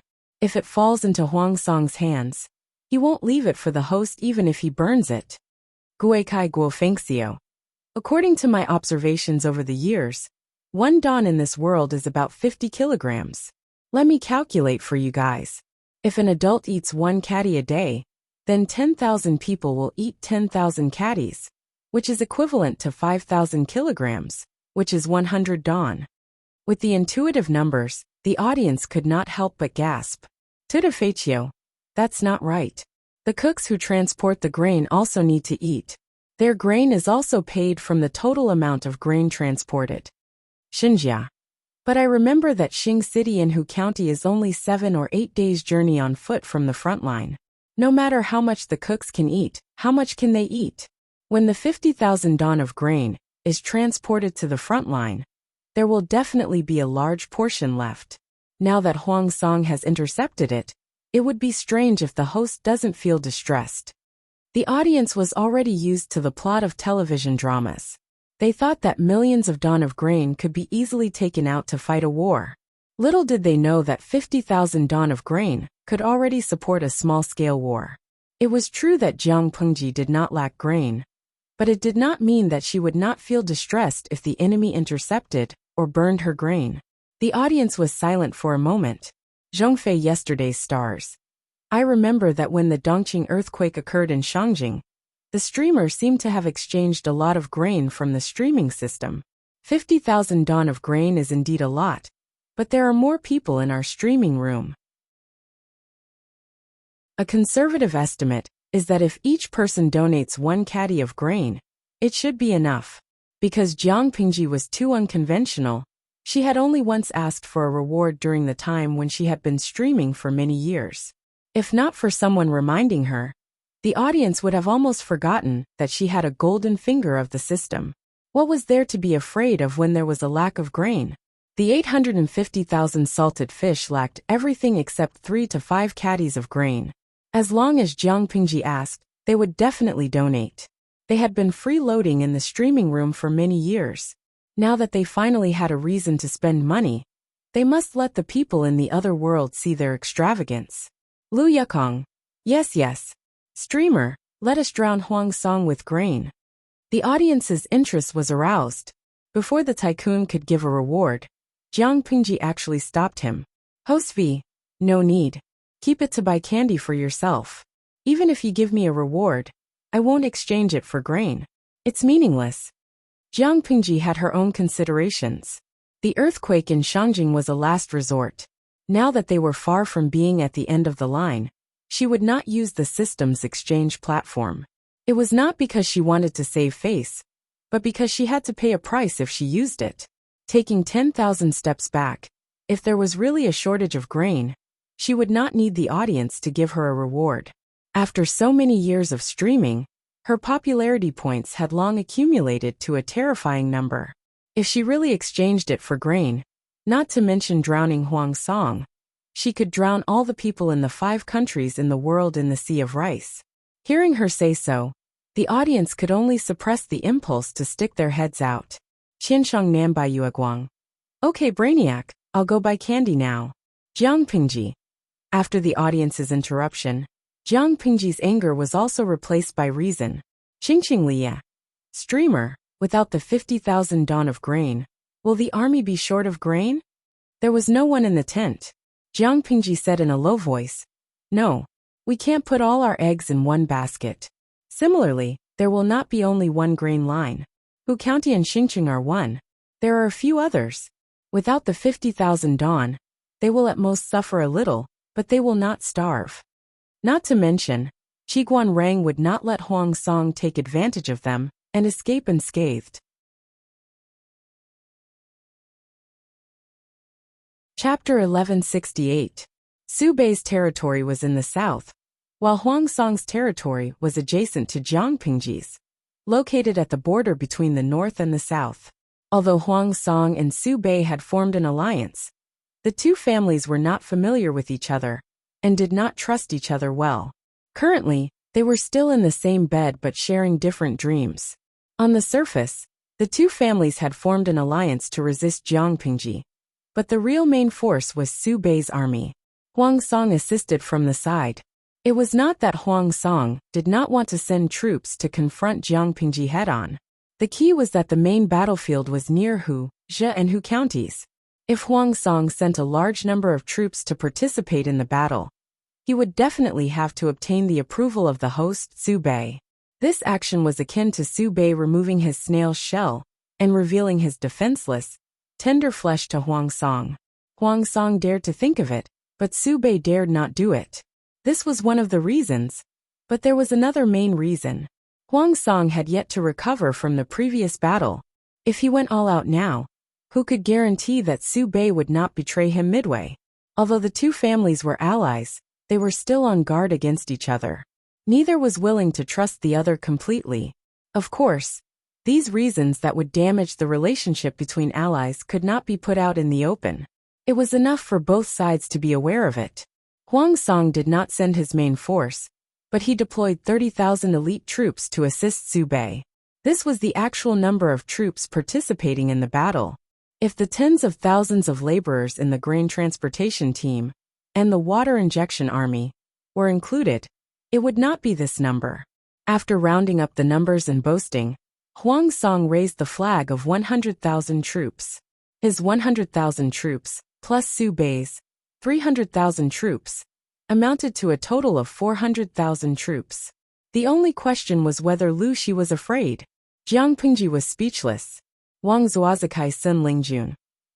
Smiley face. Angle. I suddenly thought of Boss Chow's 800,000 troops, the benchmark of the water injection army. Han Jalai Di Lu Shuanda.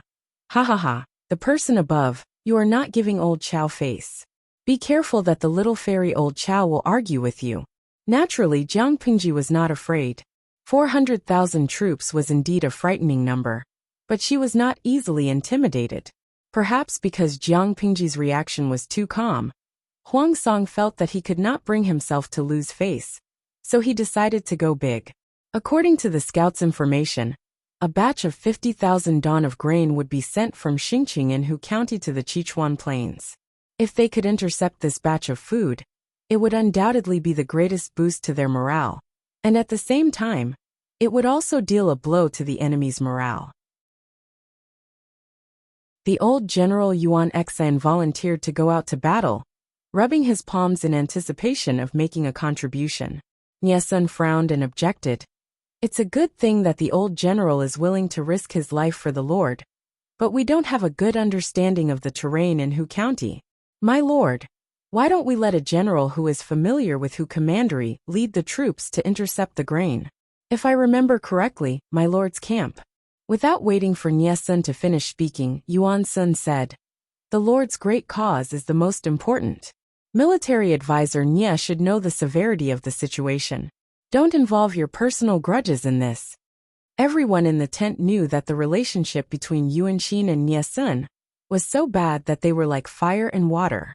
Yuan Xan volunteered to fight, but Nie Sun brushed him off, saying in front of everyone that Yuan Xan was not suitable and recommending a newcomer with no experience.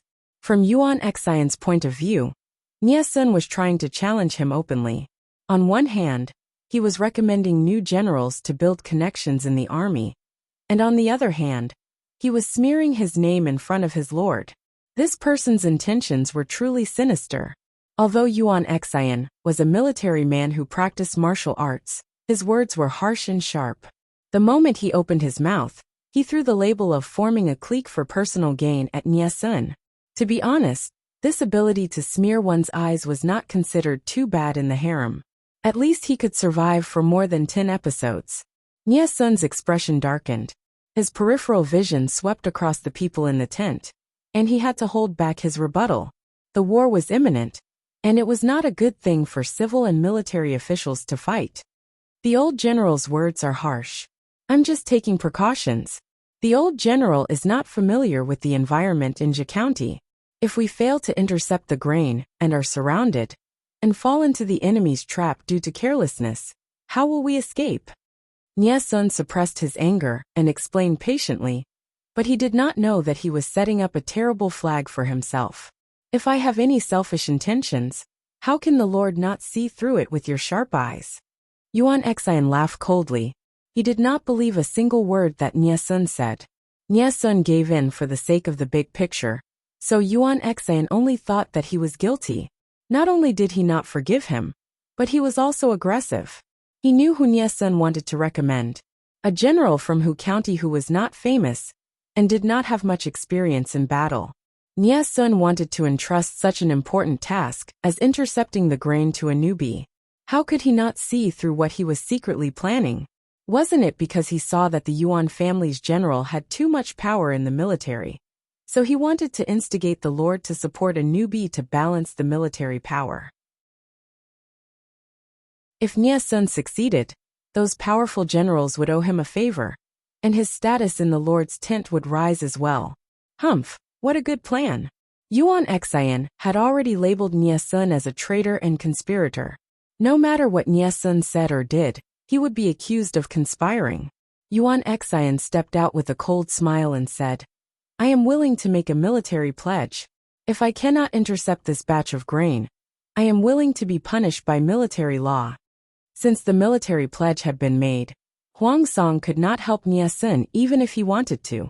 He could only hand the matter of intercepting the grain to Yuan Xian. Nya Sun could only retreat with an ashen face.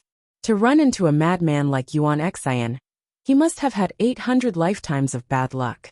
Helpless, Nya Sun could only privately ask Cheng Jing and Feng Ju to give Yuan Xian an external brain. Yuan Xian, this boorish fellow, dared to defy the heavens and the earth, and Nya Sun, but he did not dare to defy the two most useful strategists in Huang Song's tent.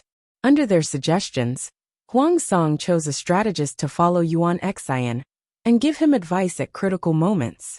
However, Huang Song and the others were too naive and underestimated how arrogant Yuan Xian was. The operation to intercept the grain was very successful. Although they were resisted by the troops guarding the grain, Yuan Xian had the advantage in numbers and managed to defeat them in a short time. He happily escorted 50,000 dawn of grain back. Humph, Nya Qingyan has nothing to say now. Yuan Xian rode his horse and led the way. He looked very pleased with himself, as if he could see the scene of Nya Sun's livid face and being despised by his lord. The strategist who was sent to be the external brain was silent. After these days of interaction, he already knew how bad the relationship between Yuan Xian and Nya Sun was. To be honest, Yuan Xian's conspiracy theories made even him, a proper strategist, gasp in amazement and gape. If not for Yuan Xian's analysis, he would not have known that Nya Sun was such a heinous person. However, Yuan Xian's analysis was very brainwashing. Just by listening to his one-sided words, it really did make some sense. Sigh, poor Nya Sun. General, do not be careless. We are still in Hu County Xing City South Road. We are still in the enemy's territory. What do we want to do if we don't tuck our tails between our legs and leave? Yuan Xian did not care. His confidence was inflated. Chapter 1169. Yuan Xian's experience tells us one thing. Don't act pretentiously, or you'll be struck by lightning. Don't raise flags for no reason. Yuan Xian had raised a huge flag, so he couldn't blame others for not giving him face. As they approached the exit of the South Road, the strategist became more and more nervous, not daring to be negligent. On the contrary, Yuan Xian was happily humming a tune. Seeing the strategist's serious expression, he couldn't help but advise. Strategist, why are you so nervous? We intercepted the rations as fast as lightning, and as fast as thunder. I'm sure the Lu thieves are still in the dark, and don't know that the rear supply line has fallen. How will they stop us and set up an ambush? Yuan Xian hated scholars who dilly-dally and hesitantly. Each and every one of them had groundless worries, and it was annoying. The strategist in front of him was inexperienced and couldn't control Yuan Xian at all, let alone make him listen obediently. Hearing Yuan Xian's words, the strategist couldn't say anything else. Isn't it a pleasure to have friends coming from afar? After marching for an hour, and seeing that they were about to leave the south road of Hu County's Xing City, a loud voice resounded in the sky like thunder on a sunny day. The words, "Isn't it a pleasure to have friends coming from afar?" echoed in the mountains. Yuan Xian was shocked and hurriedly grabbed the reins. "Why don't you rest for a while and let us do our duty as hosts?" Just as the layers of echoes faded away, another sentence was uttered. "There's an ambush." Yuan Xian couldn't care less about being slapped in the face. He quickly drew his sword and prepared to face the enemy. Just as he finished speaking, the enemy emerged like mushrooms after the rain. The road ahead was blocked, and there were traces of the enemy behind them. Seeing so many enemies appear without a sound, everyone turned pale with fright. The originally orderly formation was now in chaos. Yuan Xian was even more furious. The enemy hadn't even attacked, and they were already in chaos. "What a stupid teammate," the strategist said. "The enemy outnumbers us. General, please make a decision quickly." This strategist was just an advisor, and had no military power in the army. Thus, he had to ask for Yuan Xian's permission before he could command the army. Yuan Xian gritted his teeth and said, "Are we really going to burn the 50,000 dawn of rations?" The strategist said, "If we don't burn it, the enemy will definitely take it back. It's not worth it." The enemy had completely surrounded them. If they did not burn the food, these supply wagons would become a burden to their escape.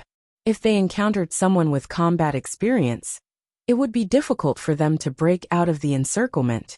Instead, they would be worn down by the other party until they died without a complete corpse. It was better to be ruthless and not let the enemy get what he couldn't get. They suffered losses when they burned through their rations, but the enemy's losses were even greater. It wasn't that Yuan Xian didn't know this, but his heart ached. Just as they were about to transport the 50,000 dawn of grain out of Xingqing South Road, they didn't expect that the enemy wouldn't chase after them. Instead, they sent soldiers to block their way. Time was of the essence, and Yuan Xian didn't have much time to think. Burn it. Gather the troops and break out. Although Yuan Xian was petty and liked to snitch on Nie Sun, he was still reliable when it came to major issues. At this moment, Qiguan Rang pinched his feather fan and shook it. Seeing that the enemy had made a move, he moved his wrist, and the feather fan moved down along with his movement. "Kill!" The horn of attack sounded, resounding through the mountains and fields. The loud and clear echo entered everyone's eardrums. Military advisor, they've set fire to the rations. Before the two armies met, their sharp eyes saw the fire and smoke rising from the supply team. Qiguan Rang sneered and said, "It doesn't matter if the rations are burned. It tastes just right with human flesh." Lian couldn't help but feel a chill down his spine. Just the thought of it made his throat ache. Qiguan Rang's eyes were cold, and he said coldly, "The rations can't be saved. If we can save a portion, then we'll be lucky. If not, then it's not a pity. They were the ones who started the fire, so let them bear the consequences themselves. Pass down the order, only surround and not attack." Although Qiguan Rang and his men looked relaxed as they surrounded the area, in reality, they had only been lying in ambush for 4 hours. 4 hours ago, they were still taking shortcuts elsewhere. If they had been a little later, they could only watch as the enemy escaped with the rations. Although the army didn't show any signs of fatigue, they had used up a lot of energy, so it wasn't wise to attack forcefully. Since Yuan Xian and his men were so heartless as to set fire to the rations, then let them have a taste of their own medicine. Unable to break through, they could only be accompanied by the flames. By doing so, not only could they vent their anger, but they could also cover up the army's lack of combat power. What he said just now seemed to be an act to scare the enemy, but in reality, it was Qiguan Rang's psychological attack, using it to create the illusion that they had sufficient combat power. The strategy of only surrounding and not attacking was also to confuse the enemy and exhaust their patience and rationality. Li Yun said, "I will obey your order." Qiguan Rang brought over a small folding stool and sat down to watch the show, fanning himself. The weather was hot. Even though he had changed into a summer robe, he was still sweating profusely. Looking at the continuous fire, he was even angrier. He was leisurely and carefree, but Yuan Xian and the others were suffering. The enemy could always predict the direction they would break through. That was fine, but the enemy was a coward, refusing to fight. The strategist said, "General, don't be anxious. First stabilize the battle formation and gather the troops to break through. Don't be disorderly." The more disorderly they were, the more advantage the enemy had. The fire in the supply wagons was already considerable. Based on the fire, the enemy would not be able to save much rations even if they wanted to. If these 50,000 dawn of rations were burned to ashes, their goal of intercepting the enemy's supply line would be achieved. Now they only needed to gather the troops in one place and break through. Yuan Xian also knew this, but the strategist's nagging was more annoying than 10,000 flies. "I know about this. You don't have to waste your breath." The strategist's face turned green. He could only hold on to the reins to ensure that he did not lose his composure. He finally understood Nyesun's pain. He really wanted to jump up and smash this person's head open. Defense was Qiguan Rang's forte. The troops under his tent were also well-trained soldiers.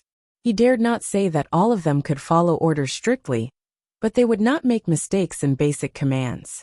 The power of one person was not enough to be feared, but hundreds and thousands of people could form an impenetrable human wall.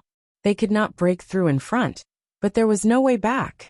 This was the predicament Yuan Xian was in. What was more frightening was that the fire in the supply wagons at the back was getting bigger. The enemy was further shrinking the line of defense, squeezing their space. The number of soldiers killed by the enemy was not as many as those burned to death. At this moment, Yuan Xian's face was ashen. He knew the enemy's plan. How sinister! Battle cries shook the heavens, and corpses littered the field. Yuan Xian and his men's eyes were red from killing. After fighting for 2 hours, they finally successfully broke through the encirclement with the remaining soldiers from Xingqing South Road. In this battle, Yuan Xian lost 50% of his troops. Out of the 50%, 70% were burned to death. It was not easy to break through. Yuan Xian and his men naturally did not dare to stay. They led the defeated soldiers and escaped as fast as the wind. Li Yun led his troops and pretended to kill for a while, until the enemy's silhouette disappeared without a trace. Qiguan Rang held a feather fan in his right hand and a folded folding stool in his left. He looked in the direction where the enemy left. Chapter 1170. Li Yun said, "Then, there's finally an explanation." However, he looked at the battlefield with some pity. That was 50,000 dawn of military provisions, but now it was burnt to the ground. Fortunately, the military counselor had calculated the enemy's marching route, so they were able to stop the troop that intercepted the provisions in time. Now that they made the enemy bleed, it could be considered as atoning for their crime. Otherwise, he would be too ashamed to face his lord. Qiguan Rang frowned deeply. He did not agree with Li Yun's optimism. If it wasn't for the lord's use of the method of storing the provisions separately, building multiple granaries and grain lines, I'm afraid the loss today would be even greater. To save manpower and time, many feudal lords like to build a unified granary to store the military provisions in order to facilitate management. If Jiang Pingji chose to do the same, the troop that Huang Song sent to intercept the provisions would earn a lot. The provisions they intercepted and burned would not only be 50,000 dawn of grain, it could be 200,000 dawn or 300,000 dawn, or even more. That was a month's worth of military provisions for 100,000 troops. What would the soldiers eat if they burned it all at once? How would they fight without provisions? A fall into the pit, a gain in your wit, Qiguan Rang said coldly. If we fall into the same pit twice, what use would the Lord have for us? Upon hearing his words, Li Yun's expression, which had relaxed with much difficulty, became serious again. Yes, Qiguanrang was right. So what if they killed half of the enemy's troops? Those 50,000 dawn of grain were also burned clean by the enemy. What was there to be proud of? You're right, military counselor. Li Yin had a good temper. If it was another arrogant general who was lectured by Qiguanrang, even if he did not show it on his face, he would be dissatisfied. In terms of status and authority in the army, the two were of the same level. What right did Qiguanrang have to lecture him? If Qiguanrang did not understand Li Yin's character, he would not have said such things and made himself a political enemy for no reason. Qiguanrang and the rest returned to the camp. Just as they arrived, a soldier came forward to report that they had caught a suspicious person outside the camp who was spying on the camp. Because the identity reported by the person was suspicious, they did not dare to handle it on their own. They could only report to Qiguanrang. Qiguanrang raised his eyelids and asked coldly, "Suspicious person? Who? What was the identity of this person? How could the soldiers not know how to deal with him?"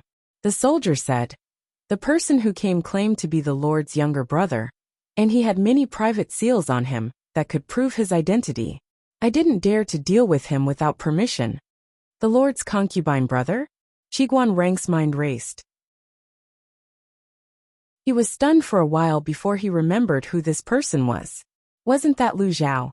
Although he was the Lord's younger brother, Lu Zhao was very tactful. He usually acted like a hedonistic son of a rich family, and was not a threat at all. Qiguanrang had been wary of Lu Zhao at first.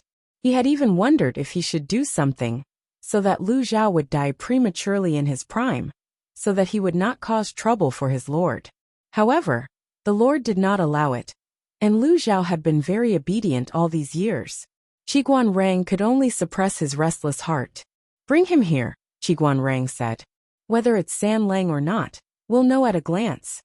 When he saw Lu Zhao in a slightly sorry state, he was instantly speechless. He thought that someone was pretending to be Lu Zhao, but he didn't expect it to be him. "San Langjun, why didn't you stay in Chongzhou? Why did you come to the front lines?" Qiguanrang signaled for the soldiers to loosen the bindings. Lu Zhao had a harmless, naive and sweet aura. Now that he was tied up and carried over like a chicken, he looked even more pitiful. "Quickly untie him." Lu Zhao rubbed his hands that were slightly numb from being tied up. With a bitter expression he said, "Sir Qiguan, you're really strict with your troops. I almost lost my life. If it wasn't for the intelligence of the little boy beside me, who hurriedly revealed his identity, I'm afraid that I would have gone to the king of hell to complain about my grievances." Qiguanrang's expression did not change, but in his heart, he could not help but raise the butcher's knife. Without waiting for Qiguanrang to react, Lu Zhao smiled and said, "Sir, what I said just now is all nonsense. Please don't take it to heart. Spying on the camp is a serious crime. If I'm not careful and get shot into a hornet's nest, it's my own fault. You can't blame me, sir." Qiguanrang furrowed his brows and used his eyes to ask Lu Zhao for the reason he came to the front lines. Lu Zhao saw that Qiguanrang's expression was even colder and couldn't help but shiver. He begged, "Sir, can you send some troops to Zhao?" "What does San Lang need troops for?" Lu Zhao said, "Of course it's to escort Zhao to see my sister. I have something important to tell her." Although the security in the north was good, and it was peaceful, the closer they got to the war zone, the more chaotic it became. Lu Zhao was used to having exquisite clothing, food, shelter, and transportation. When he went out, he was obviously a child of wealth. Robbing him was the right thing to do. Therefore, he mustered up the courage to borrow troops from Qiguanrang to escort him to see Jiangpingji. The front lines are dangerous and chaotic. San Lang shouldn't put himself in danger, Qiguanrang advised. "If San Lang has anything to say to the Lord, you can write a letter and send a horse to deliver it to the Lord. You'll get a reply in at most 3 days." This was already a compromise, but Lu Zhao refused to eat it. He shook his head and refused, still insisting on his own opinion. Qiguanrang was speechless. "What an infuriating spoilt brat." Lu Zhao said, "It's not that I don't trust you, but this is a special matter. I have to tell my sister personally. Please tell me everything first." Guanrang saw that Lu Zhao's expression was sincere, and he even restrained his usual frivolous behavior. He faintly realized that the situation was serious. If that's the case, then I'll send 100 guards to escort San Lang to see the Lord. Lu Zhao's eyes shone brightly. He said happily, "Thank you, sir, for fulfilling my wish." God knew how a pampered and spoiled son like him ran all the way here. He must have suffered a lot along the way. When Guanrang sent Lu Zhao over, Jiang Pingji was correcting military affairs. "Why is he here?" Lu Zhao howled as he ran into the tent from outside. He said without a care for his image, "Sister, save me." Jiang Pingji asked. "There's a ghost chasing after you. You're crying and howling in broad daylight." Lu Zhao secretly wiped his tears. She was really his biological sister. "Do you know there's a war now? If you're captured by the enemy's scouts, you won't be able to keep your life." Jiang Pingji sternly reprimanded Lu Zhao. If Lu Zhao was taken as a hostage, she wouldn't be merciful. "Get up. It's not proper to act like this." Lu Zhao pouted. "Oh, tell me, why do you need me to save you? Can't you write a letter? Why do you have to come personally?" Jiang Pingji asked. Lu Zhao looked around and said, "Sister, can you dismiss the servants? So mysterious?" Jiang Pingji didn't think that Lu Zhao had anything important to do. However, she still asked the soldiers in the tent to leave and turned off the live stream. "Tell me, there's only the two of us in the tent now. There's no third person." Lu Zhao sat next to Jiang Pingji and squirmed. His expression was so weird that he looked like he had constipation for more than a month. "Sister, father." Lu Zhao pulled his sleeves and hung his head. "He wants me to get married." Jiang Pingji was speechless.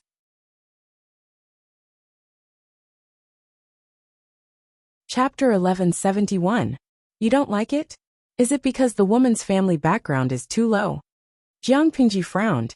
Although Lu Zhao was the son of a concubine, marrying the daughter of a hunter, even if she had saved his life, was too unseemly. Lu Zhao's expression froze as if he wanted to say something. But when he saw Jiang Pingji's face, he swallowed his words. "Do you think I'm someone who cares about my family background?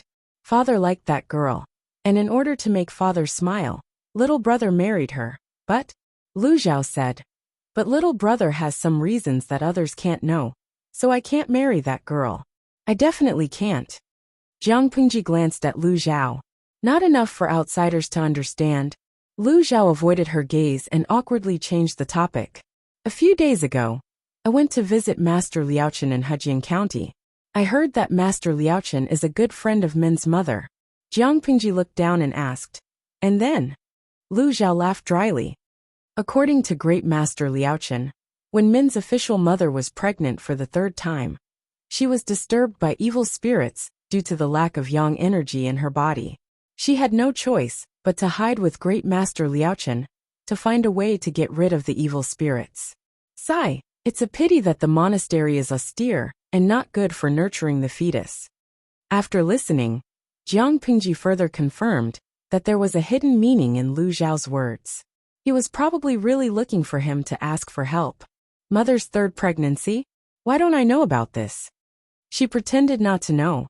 Aren't there only 2 times? Lu Zhao gulped nervously. Sister, don't scare little brother. If Jiang Pingji really didn't know about this, Lu Zhao wouldn't be seeking protection today. He would be courting death.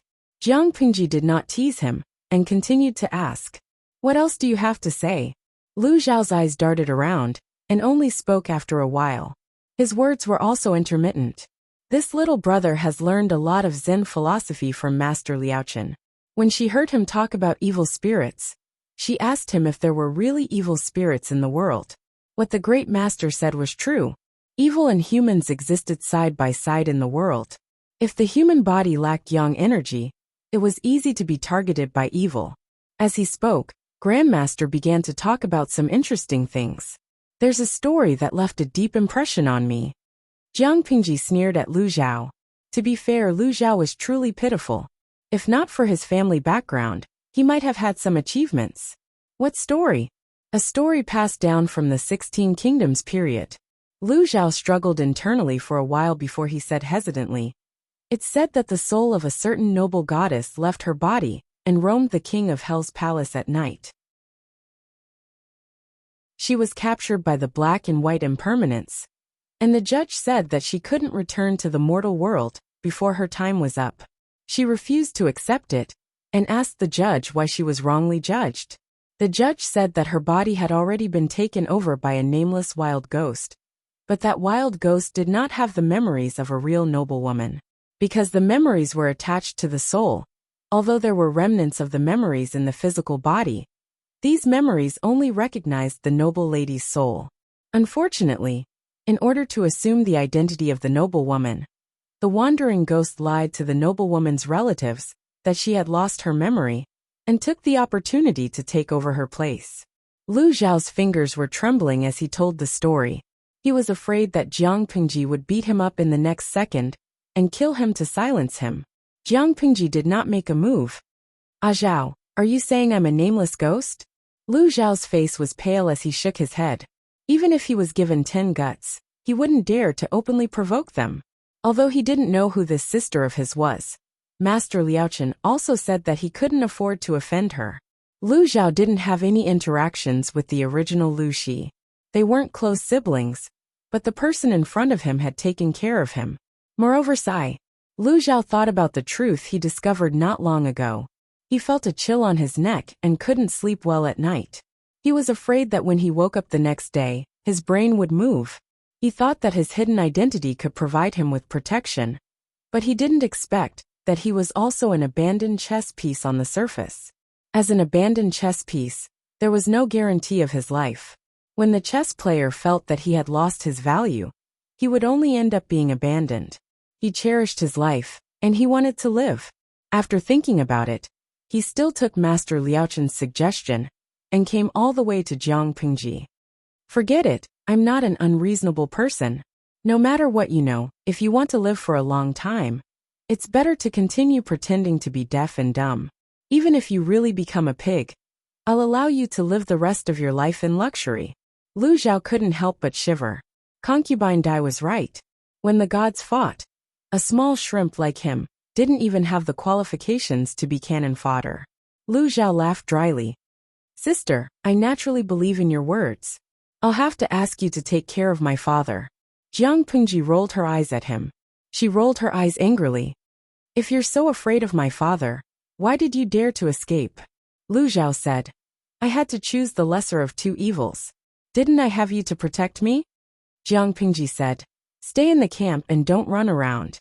The battle at the front line is serious. Don't add to the chaos." Lu Zhao secretly heaved a sigh of relief.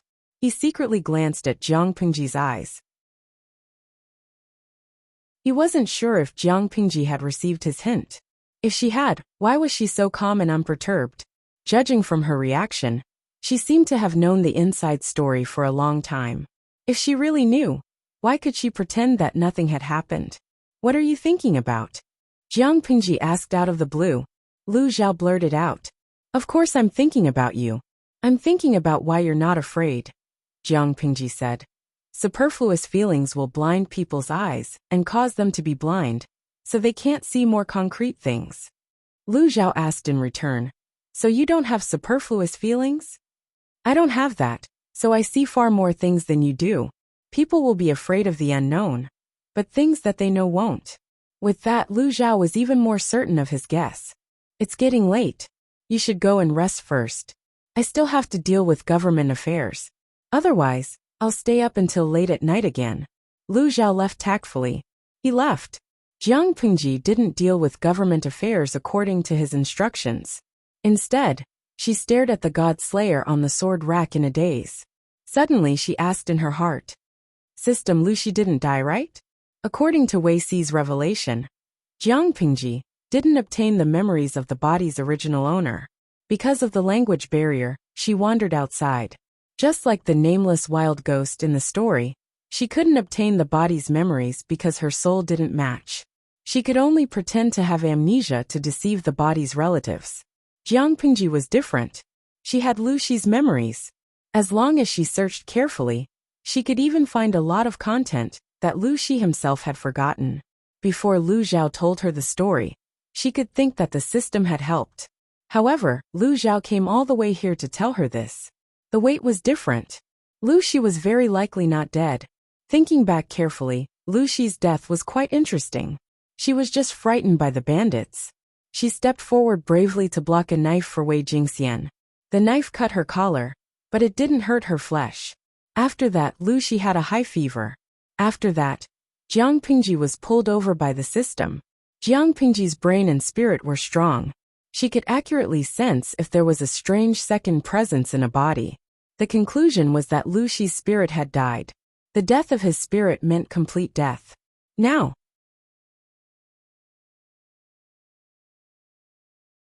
Chapter 1172. He didn't know if it was his imagination, but Cheng Yuan felt that his lord had been very listless for the past 2 days. He was not the only one who felt this way. The viewers in the live broadcast room also realized that their energetic and disrespectful streamer had entered a strange sleepy period. At first, they could still laugh and tease Jiang Pingji, but they didn't get a reply, so they felt something was wrong. Oshu. Did something bad happen to the host recently? Or was he bullied? Junpa. TSK. Our streamer has always been a bully, right? Maybe it's because of my body. Chen Shiruyan.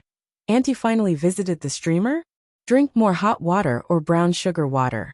Don't be greedy for cold water. The audience scratched their ears and cheeks. Their way of showing concern was a little clumsy, but anyone with a discerning eye could see their sincerity. Compared to the audience's anxiety across the plain screen, it was more convenient for Cheng Yuan to be her secretary. Cheng Yuan asked, "Has the Lord encountered something troubling recently?" Jiang Pingji turned her head to look at him. She pursed her lips tightly and did not say a word. She only used her gaze to ask silently. Cheng Yuan said with slight awkwardness, "I haven't seen you for the past 2 days. You're always in low spirits." Jiang Pingji leaned back in boredom and said indifferently, "Nothing. I'm just bored and too lazy to move." Cheng Yuan thought about the hot weather outside and thought he had found a reason. "So it's Xia Yan?" Jiang Pingji blinked and deliberately repeated, "No, I just find it boring." Cheng Yuan was puzzled. "What's boring?" Jiang Pingji sighed in her heart. In the end, she did not speak her mind. She wanted to say, "Fighting for the world is too boring. I don't want to play anymore." If the strategists in the tent knew what she was thinking at this moment, they would probably explode in anger. Before this moment, she had never felt such a tired emotion. But now it was like a volcano that had been suppressed for a long time, suddenly erupting. She asked Cheng Yuan, "If there is someone in this world who is exactly the same as me, would Gong Liao recognize the wrong lord?" Cheng Yuan was even more confused. He could not figure out the meaning behind Jiang Pingji's question, and could only answer carefully. How can an ordinary person imitate the Lord? Even if they looked exactly the same, could they imitate the exact same temperament and behavior? "I'm loyal to my Lord. If I can't even tell my Lord apart, then I won't have the face to live in this world." When Cheng Yuan finished speaking, he was magnanimous. Jiang Pingji smiled. It was a rare smile for the past 2 days. "You're right. I'm the most unique person in this world. Not just anyone can replace me." Cheng Yuan couldn't help but let his imagination run wild. His lord wasn't someone who liked to be sad and sad. There must be a reason for her sudden depression. His expression suddenly became solemn. Could it be that someone has harbored evil intentions and is trying to use the technique of substituting master? When he blurted out these words, Cheng Yuan was also shocked by his own imagination. Although it's not the target, it's not far. Jiang Pingji's answer horrified Cheng Yuan. "Wait a minute. How is this possible? Who has such ambition?" Cheng Yuan's eyes revealed a murderous intent. He already had the intention to kill the unknown target. As long as Jiang Pingji told him who that person was, Cheng Yuan would dig him out and kill him, even if he had to dig 3 feet into the ground. "My lord, this matter concerns your safety. If you know anything, don't hide it, lest you give the villain an opportunity to take advantage of." In all fairness, Cheng Yuan didn't quite believe that this would happen. One's appearance could be faked, but how could one's temperament, habits, and memories be faked? Jiang Pingji had been with the officials in the tent for many years. They didn't dare to say that they completely understood their lord, but it was impossible for them to not know anything. If an imposter wanted to replace her, It wouldn't take long before the truth was revealed. In this way, was there still value in substituting master? Chung Yuan was suspicious and worried. But his lord was smiling so easily that he didn't know what to do. Ha ha ha, I'm just teasing you. It's just that I had a very realistic dream a few days ago. I found out that a demon copied my memory and took over my body. He took the opportunity to blend in with you. I couldn't tell the difference between a dream and reality for a while. I've been paranoid for the past 2 days and scared you instead. It's my fault. Jiang Pingji laughed and tried to deal with Chung Yuan. However, she was very clear in her heart whether this was a joke or not. Lu Zhao hinted that the real Lu Shi was still alive, so she knew that things were not that simple. She could obtain the memory of the original Lu Shi with the help of the system. Who knew if the original could obtain her memory from the system? Because Jiang Pingji guarded against the system and protected the memory of the brain very well. The memory system before her transmigration could not be hacked and copied. The memory after her transmigration was uncertain. As long as the memory was copied, when she unified the world, the system would then give the recorded memory to the original Lu Shi. Then, who knew if that Lu Shi could perfectly replace her? The purpose of the system was clear from the beginning to the end. It wanted an important source of energy, not only the popularity of the streaming room, but also the luck that could not be understood. According to the saying of ancient times, those who were blessed with luck were people with great luck, such as the emperor or other members of the royal family. Therefore, the system instigated Jiang Pingji to strive for the path of becoming an empress in the palace. The empress, or the women in the harem, were the existence closest to the emperor. It was very convenient for the system to seize luck. However, Jiang Pingji did not play her cards according to common sense. She wanted to be the emperor herself, and conveniently dissed the two systems. The system could only find another way. Didn't she want to be the emperor? Then the system would cultivate a puppet that could perfectly replace her and help her become the emperor. It would be more convenient and unscrupulous to absorb luck. She thought that the spirit of the original Lu Shi had completely disappeared. The system had also given her such a misleading message, but she did not think of another possibility. Perhaps the original Lu Shi had not disappeared, but was imprisoned somewhere by the system? If the original Lu Shi was used as a trump card to deal with her, it would be a very good card. It would definitely be able to catch her unprepared. Analyzing from all aspects, substituting the original Lu Shi was the most efficient method. If Lu Zhao had not secretly informed her, Jiang Pingji would have taken a long time to realize this. Thinking of this, she could not help but frown. She felt that fighting for the world was boring and depressed. It was not that she was afraid of the person behind the scenes, but she did not like people coveting her achievements. She was the one who dug the pit. She was the one who cultivated the saplings. She was the one who fertilized, killed the insects, and pollinated the crops. After all this work, the fruits that were about to ripen were plucked by someone else. The bully had already come to her doorstep. Was she not allowed to explode? If she could, she really wanted to break the jar and ask the person behind the scenes to come out and fight for the bean-sized farm. She would not accompany him. Her depressed mood did not last long. Soon she was stimulated by a battle report. Quickly prepare the troops and horses. They did not know how to pick a day to fight a war.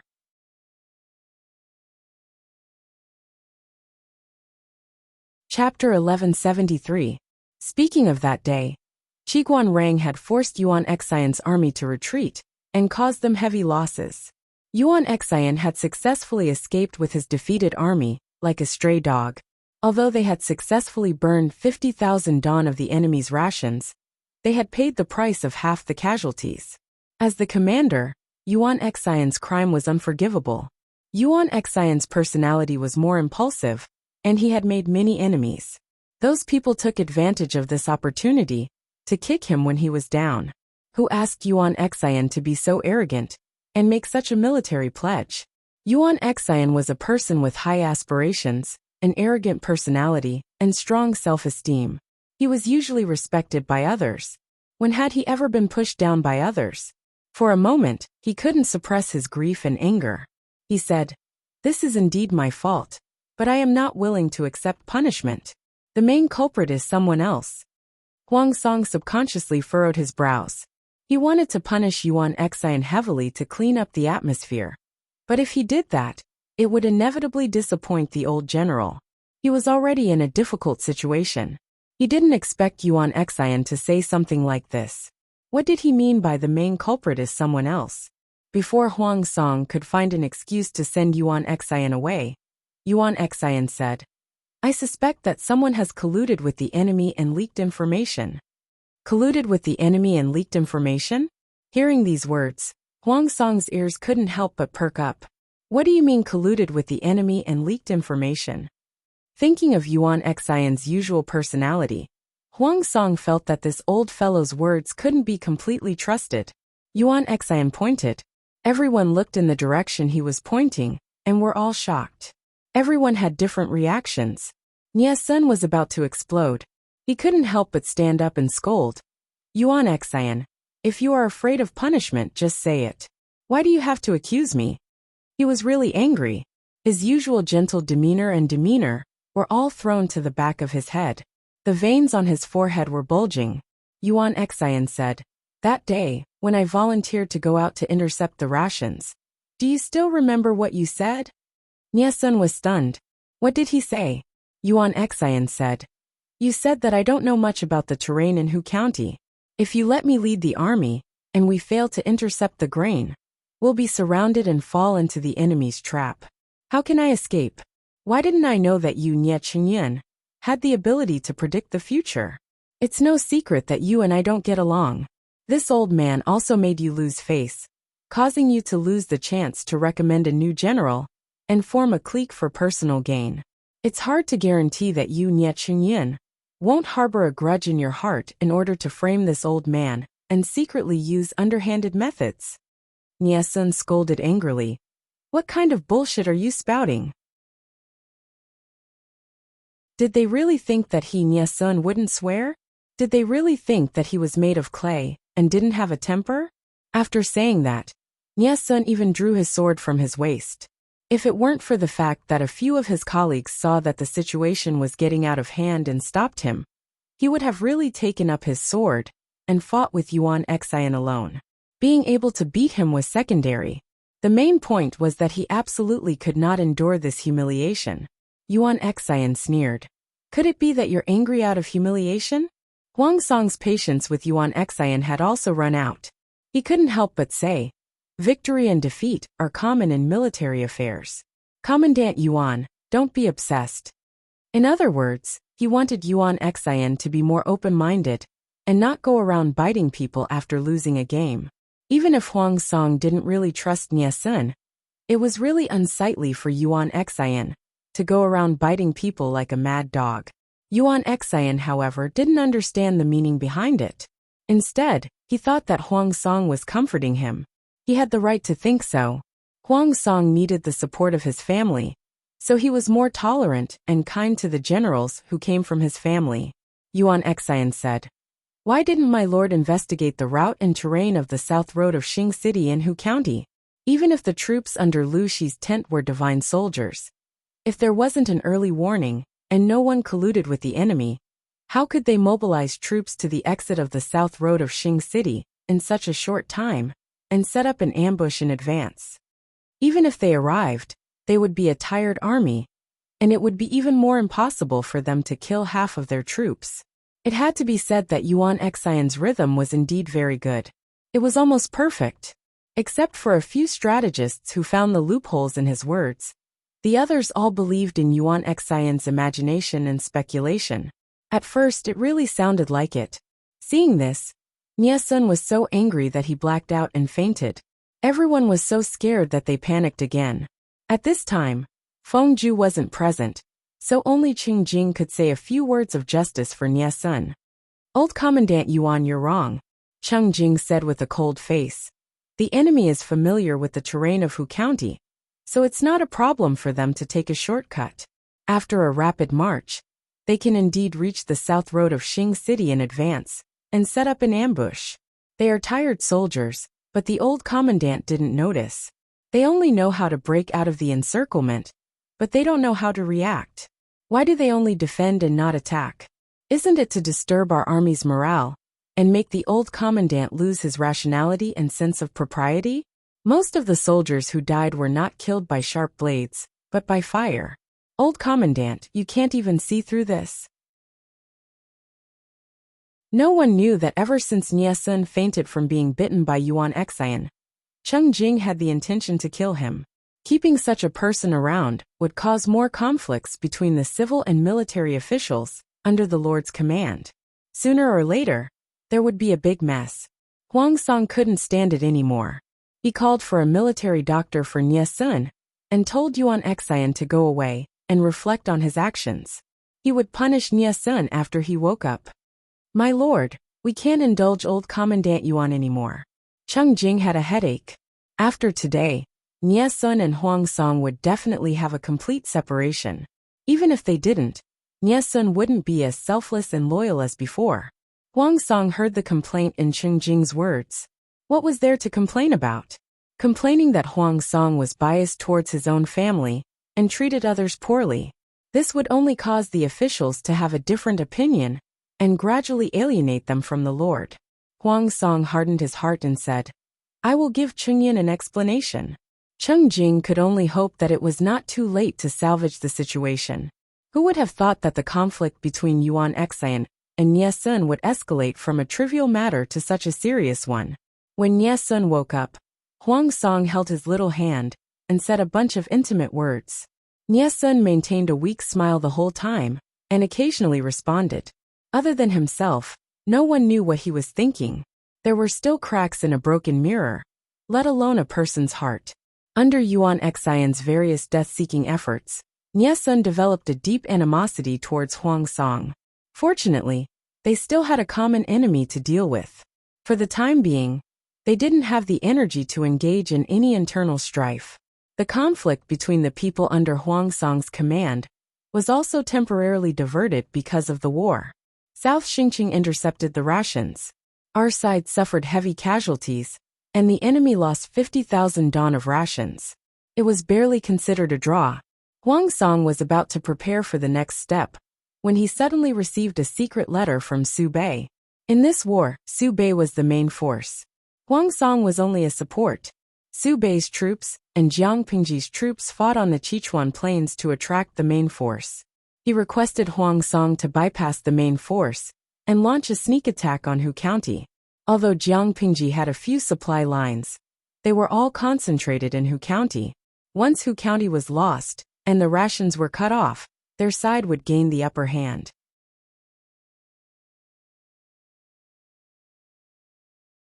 Chapter 1174. Cheng Jing lowered his eyelids slightly and said solemnly, My lord previously sent old Lieutenant Yuan to attack the grain supply line in Hu County. Although he succeeded in burning the enemy's 50,000 dawn of grain, he also alerted the enemy. How could Lu Shi let his guard down? Now that we're using the same trick again, I'm afraid the effect will be minimal. With regards to Su Bei's request, Cheng Jing didn't think highly of it. Su Bei and Jiang Pingji's battle at Sichuan Plain had indeed attracted the attention of most of the troops, but this didn't mean that Huang Song could easily infiltrate the enemy's rear without any risk. The long-distance march was secondary. They were afraid that Jiang Pingji would react quickly and cut off Huang Song's main force's retreat. Hu County was a major grain-producing county. It was also the main supply channel for Jiang Pingji's army. How could it be unguarded? It was true that Huang Song and Su Bei had formed an alliance, but they wouldn't go so far as to put themselves in a perilous situation for an ally. This seemed like an easy job, but in reality, it was hard work without any benefits. No one knew who had given Su Bei such an idea. This was too much of a trap for their allies. It wasn't that Huang Song didn't understand Cheng Jing's words. However, this was the first time he was working with Su Bei in an alliance. It wasn't good to shirk responsibility. They had formed an alliance because of their interests and standpoint. There was no basis for trust at all. This relationship seemed strong, but in reality, it was very fragile. Without any basis of trust, this meant that the outside world could split their alliance from the inside, as long as there were enough benefits. Even if they couldn't be divided, the so-called alliance would be useless. That's true. But how do we get rid of this without hurting our friendship? Huang Song asked him. Cheng Jing said, either you tell us the truth, or you send troops to pretend to attack Hu County. Told the truth. Huang Song couldn't react for a moment. Cheng Jing said, of course it's about the original commandant intercepting the rations. Huang Song had already mobilized troops to rob their grain supply. If he were to rob them again in a short period of time, would they be defenseless? This wasn't a sneak attack, it was a suicidal attack. Huang Song frowned awkwardly, but he didn't directly say yes or no. At the same time, the Sichuan Plain was also in full swing. Jiang Pingji had conquered the northern borderline in Sangzhou. She could be considered wealthy and overbearing. She had built up another batch of cavalry in a short period of time. The terrain of the Sichuan Plains was wide, and it was extremely suitable for cavalry to roam and scatter, or for heavy cavalry to charge and cut through. She had never been stingy with her family's private treasury. Not to mention her wife's money. She had even taken out her coffin money to strengthen the army. The moment the two armies clashed, Su Bei was undoubtedly at a disadvantage. Regardless of whether it was a head-on clash or a mobile battle, he wasn't a match for them. Han Yu, who was at home and refused to see any visitors, couldn't sit still when he heard about this. Lu Shi owns 2 major horse farms in the northern borderline in Sangzhou. He has plenty of war horses under his command. Who gave you the courage to fight him in the Sichuan Plain? When Han Yu received the news, he was boiling tea in the courtyard. He was so angry that he knocked over the teapot and almost scalded his hand. Upon further investigation, they discovered that this foolish idea had actually been suggested by one of Su Pei's strategists. If we can defeat the enemy army head-on, our morale will be greatly boosted. Han Yu also knew this counselor.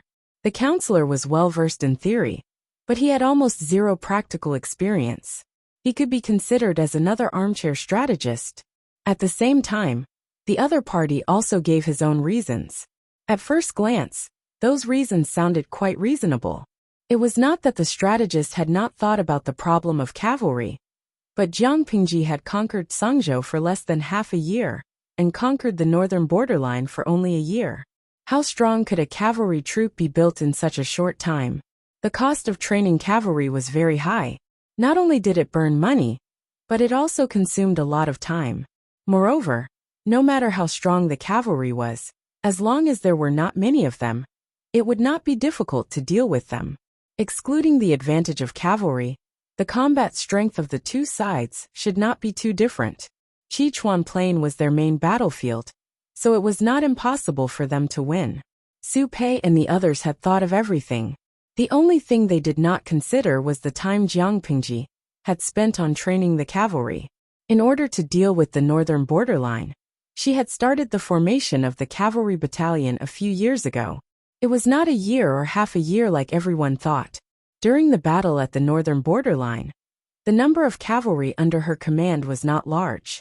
It was not because she was hiding her strength, but because she did not have enough war horses. After conquering the northern borderline and Sangzhou, the number of war horses increased, and the cavalry battalion suddenly expanded several times.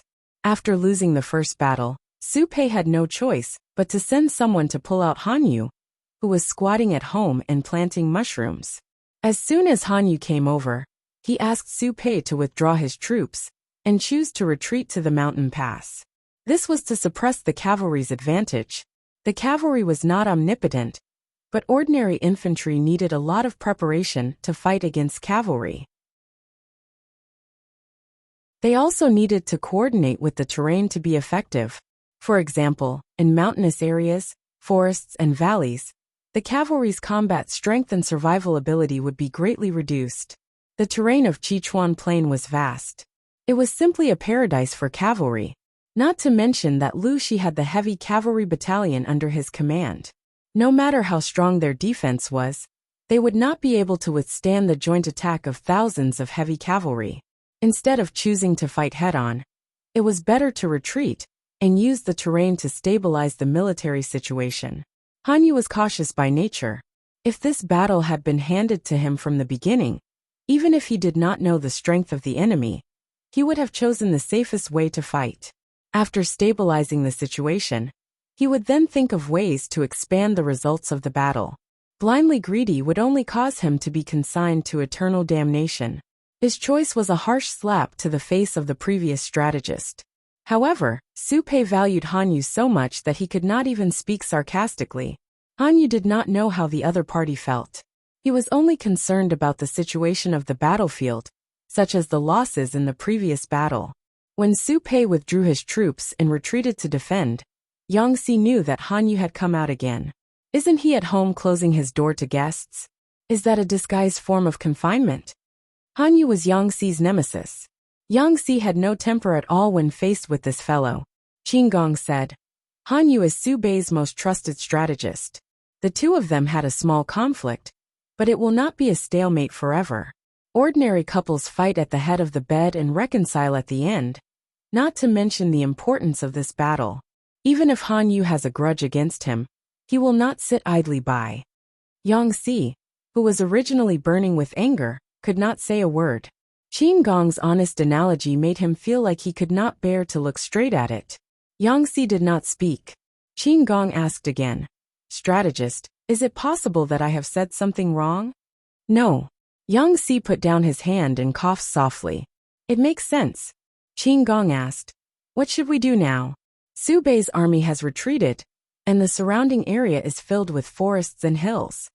If Su Bei and his men were to stay here, the combat strength of the cavalry would be equivalent to being crippled unless they found a way to lure them out. Of course, the other way was to attack by force. This would increase the number of casualties. Just as Yang Si was hesitating, the messenger sent news that their lord had dispatched troops to the front line. Yang Si, no way, their lord had finally settled down for a while. Why did she suddenly run to the front line? If their lord wanted to show off in the battle, how could he dissuade her? I'm done for, Yang Si mumbled. Qin Gong asked, what's done for? I'm done for.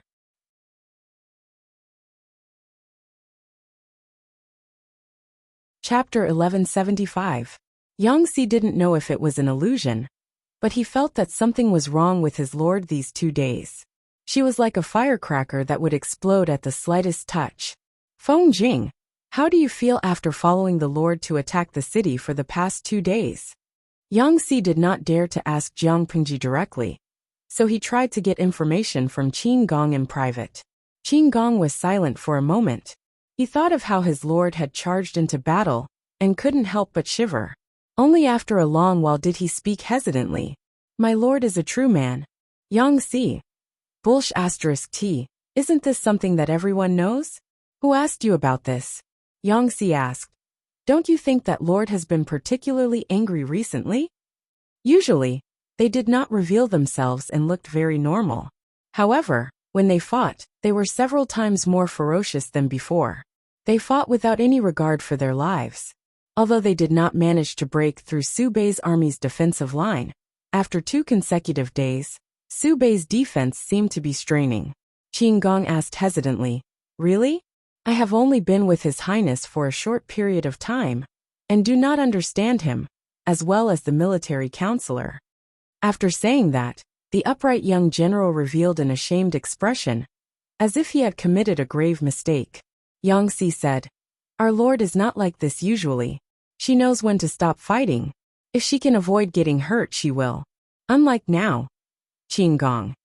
It turned out that in the eyes of his military counselor Yang, the lord's arm being scratched by a stray arrow was also considered an injury? It was really just a scratch on the arm. He had seen it before. The wound was as long as a pinky finger. It was shallow and only the skin was scratched. Yang Si's worries were not unreasonable. Jiang Pingji indeed vented her negative emotions through the war. She had killed to her heart's content. But it was a pity for those who had died under her blade. None of them had a complete corpse. The god-slaying blade had a unique origin. It was a weapon that was on par with the Federation's marshal's blade. It could easily slice through space armors, much less a human body. She killed for a while until her arm was scratched by a stray arrow.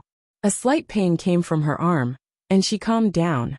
No matter what happened to the original Lu Shi, the owner of this body was her, not anyone else. If Lu Shi wanted to take back his body, Jiang Pingji would not be so thick-skinned as to forcefully occupy it. But if she had the idea of reaping the fruits of victory and forcefully taking over everything that did not belong to her, then she could not blame Jiang Pingji for being ruthless.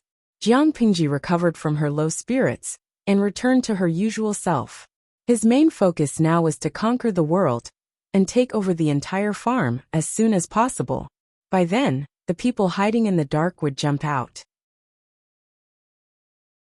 What could be more frustrating than being knocked down from the peak when you were about to win? Jiang Pingji had never been a kind person, since he had offended her to death. Then don't blame her for being ruthless and taking revenge. She was able to restrain her ambition and climb her way up from a genetic warrior to the position of the commander of an entire army. How could she not have some patience? Nothing was important, as long as she was the final winner. Jiang Pingji confronted Su Pei at the front lines. The group quietly departed from Hejian County and headed north to Chongzhou. When Gu Zhen appeared in front of Madame Hu, the latter was stunned. Why didn't you stay in Hejian County to recuperate? Why did you come here? Madame Hu was dressed in plain clothes. Even though she had no makeup on, her natural charm was enough to make all the women in the world jealous. He put you under house arrest. Gu Zhen frowned and looked around at the decorations in the house. It was cold and bleak. Madame Hu said, "Isn't it obvious? Why did he do that?" The second madam did not understand. "It's because I let Zhaoer escape. He wanted him to marry a hunter's daughter. Zhaoer doesn't like it and neither do I." Madame Hu sneered. Her plump red lips were cold. "Just because of this reason he locked me up here." Gu Zhen's expression was very solemn. "How could this be?" Madame Hu said, "Why not? Lanting hasn't even unified Dongqing yet, and he already thinks of himself as the emperor." Faced with Madame Hu's sarcasm, the second madam said, "Bai Dai." Madame Hu said, "Humph, are you here to persuade him?" The second madam said, "Of course not. I think you've misunderstood something. Shut up, Gu Zhen." Madame Hu was so angry that she stood up and glared at the second madam. She sneered and said arrogantly, "I've said it before.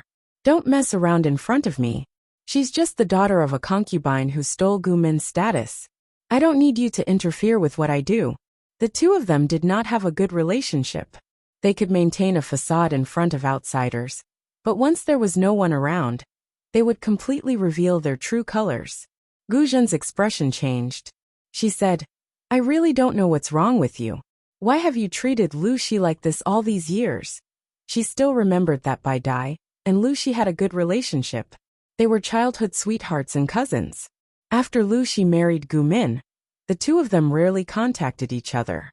Later, Bai Dai became Lu Shi's concubine. Logically speaking, the two of them should have been closer, but now they were like enemies. There was almost no buffer time for such a big change. It was as if everything had changed overnight. "You don't need to care about this." Madame Hu's attitude was overbearing and unreasonable. Gu Zhen said, "If it wasn't for my sister, I wouldn't have cared about you." Madame Hu said, "Don't be so arrogant. You can say nice things, but you still have to snatch. Can you refute that?" There were a few things that she hated the most in her life. One of them was that Gu Zhen had replaced Gu Min as Lu Shi's legal wife. Although Lu Shi was not a good person, only Gu Min was worthy of the position of legal wife. Gu Zhen did not want to be entangled with Madame Hu on this issue. The two of them had argued over this issue more than 100 times. Gu Zhen said, "I know your temperament. There must be a reason why your attitude towards Lu Shi changed so much. I asked you before, but you always refused to tell me. Now that your relationship with Lu Shi is so strained, are you still going to hide it from me? Does this have anything to do with my sister?" Madame Hu said, "If I said that Gu Min did not die of illness, but was strangled by Lu Shi with a white silk, would you believe me?" Gu Zhen's eyes widened, and her mind went blank when she suddenly tossed out a huge bomb. "Bai Dai, what did Bai Dai say? Are you kidding me? How could brother-in-law use a white silk too?" This was simply the biggest joke in the world. "Why not? I saw it with my own eyes. Although I didn't see the person, I saw the shadow through the door and window. It was indeed Lu Shi who strangled her with the white silk." Gu Zhen finally revealed the secret that she had suppressed for more than 10 years. The next day, Lu Shi pretended that nothing had happened. He even pretended to show such a disgusting expression, as if he was really in love with Gu Min Bulsh *T. It was all fake. Gu Zhen really wanted to say something, but the door outside suddenly opened. The two of them heard the movement and turned their heads in unison. They saw a middle-aged man in a scholar's robe standing at the door.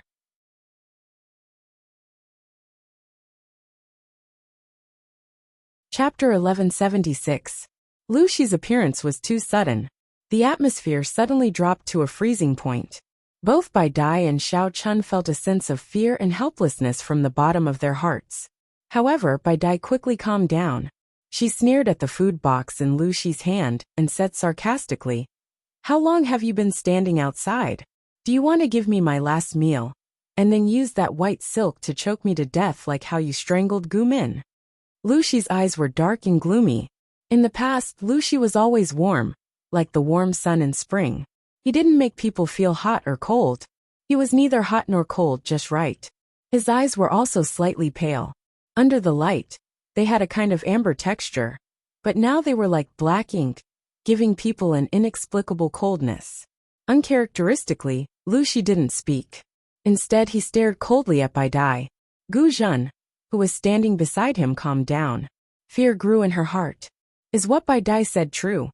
Gu Zhen suppressed the urge to shake her hands and stared at Lu Shi's expression. Sister, did you really strangle her with a piece of white silk? Why did you do that? What reason do you have to do that? Lu Zhongqing, say something." After a while, Lu Shi stepped into the room and raised his right hand to put the food box on the table. His tone was flat as he spoke to Bai Dai. "You're possessed. I saw it with my own eyes. You're saying I'm possessed. Lu Shi, if you're a man, just admit it. Why are you denying it?" Since they had already fallen out, Bai Dai didn't want to pretend anymore. God knew how hard it had been for her all these years. Every time she saw Lu Shi's affectionate face, she wanted to scratch him. Don't you know what happens to a person's body if they were strangled with white silk? Lu Shi's reaction was very calm. He could even rationally point out the loopholes in Madame Hu's words. You should know what happens to Gu Min's body. There are no traces of her being strangled with white silk. Gu Min and I loved each other very much. She just gave birth to a child for me. What reason do I have to kill my wife? Bai Dai was furious. The second madam saw Lu Shi's reaction and took a few steps back in fear. Lu Shi refuted the fact that he had killed his wife, but his reaction proved that he was right. Think about it. If Lu Shi really loved Gu Min to the core, how could he be so calm when he suddenly found out about this absurd thing? Gu Zhen did not dare to accept this fact, but Bai Dai was so angry that she raised her hand and slapped her. Lu Shi, you are the most disgusting person I have ever met in my life. The expected sound didn't come. Instead, her wrist was accurately grabbed by Lu Shi like an iron clamp. Lu Shi didn't use much strength, but Bai Dai screamed in pain and almost fainted. Her wrist was almost crushed. I didn't kill Min. If you keep spouting nonsense, I'm afraid I'll have to resort to some extreme measures. Lu Shi raised his hand and flung her wrist away. Then, he stood up gracefully and prepared to leave. Lu Zhongqing, when you ignored her pleas for mercy and personally strangled her, were you happy? Lu Shi's silhouette froze. He turned his head to look at Bai Dai and said, I didn't kill Min. She died of illness. You have to remember that. Gu Zhen shuddered involuntarily. She still couldn't accept what was happening in front of her. Bai Dai sneered. If you don't want people to know, then don't do it. You might be able to fool a 3-year-old. But do you think I'm blind? Let's not talk about Min first. Why did you let Zhao marry a hunter's daughter from nowhere? What are you thinking? Lu Shi said. Her father once saved Min's life. What's wrong with letting Zhao marry his daughter and take care of her for the rest of her life? Bai Dai said. Lu Zhongqing, that is Min's only surviving son. How could you humiliate him like this? You wanted to treat him as a bastard son and treat him like a bastard son. I agreed, but I didn't dare to get close to him.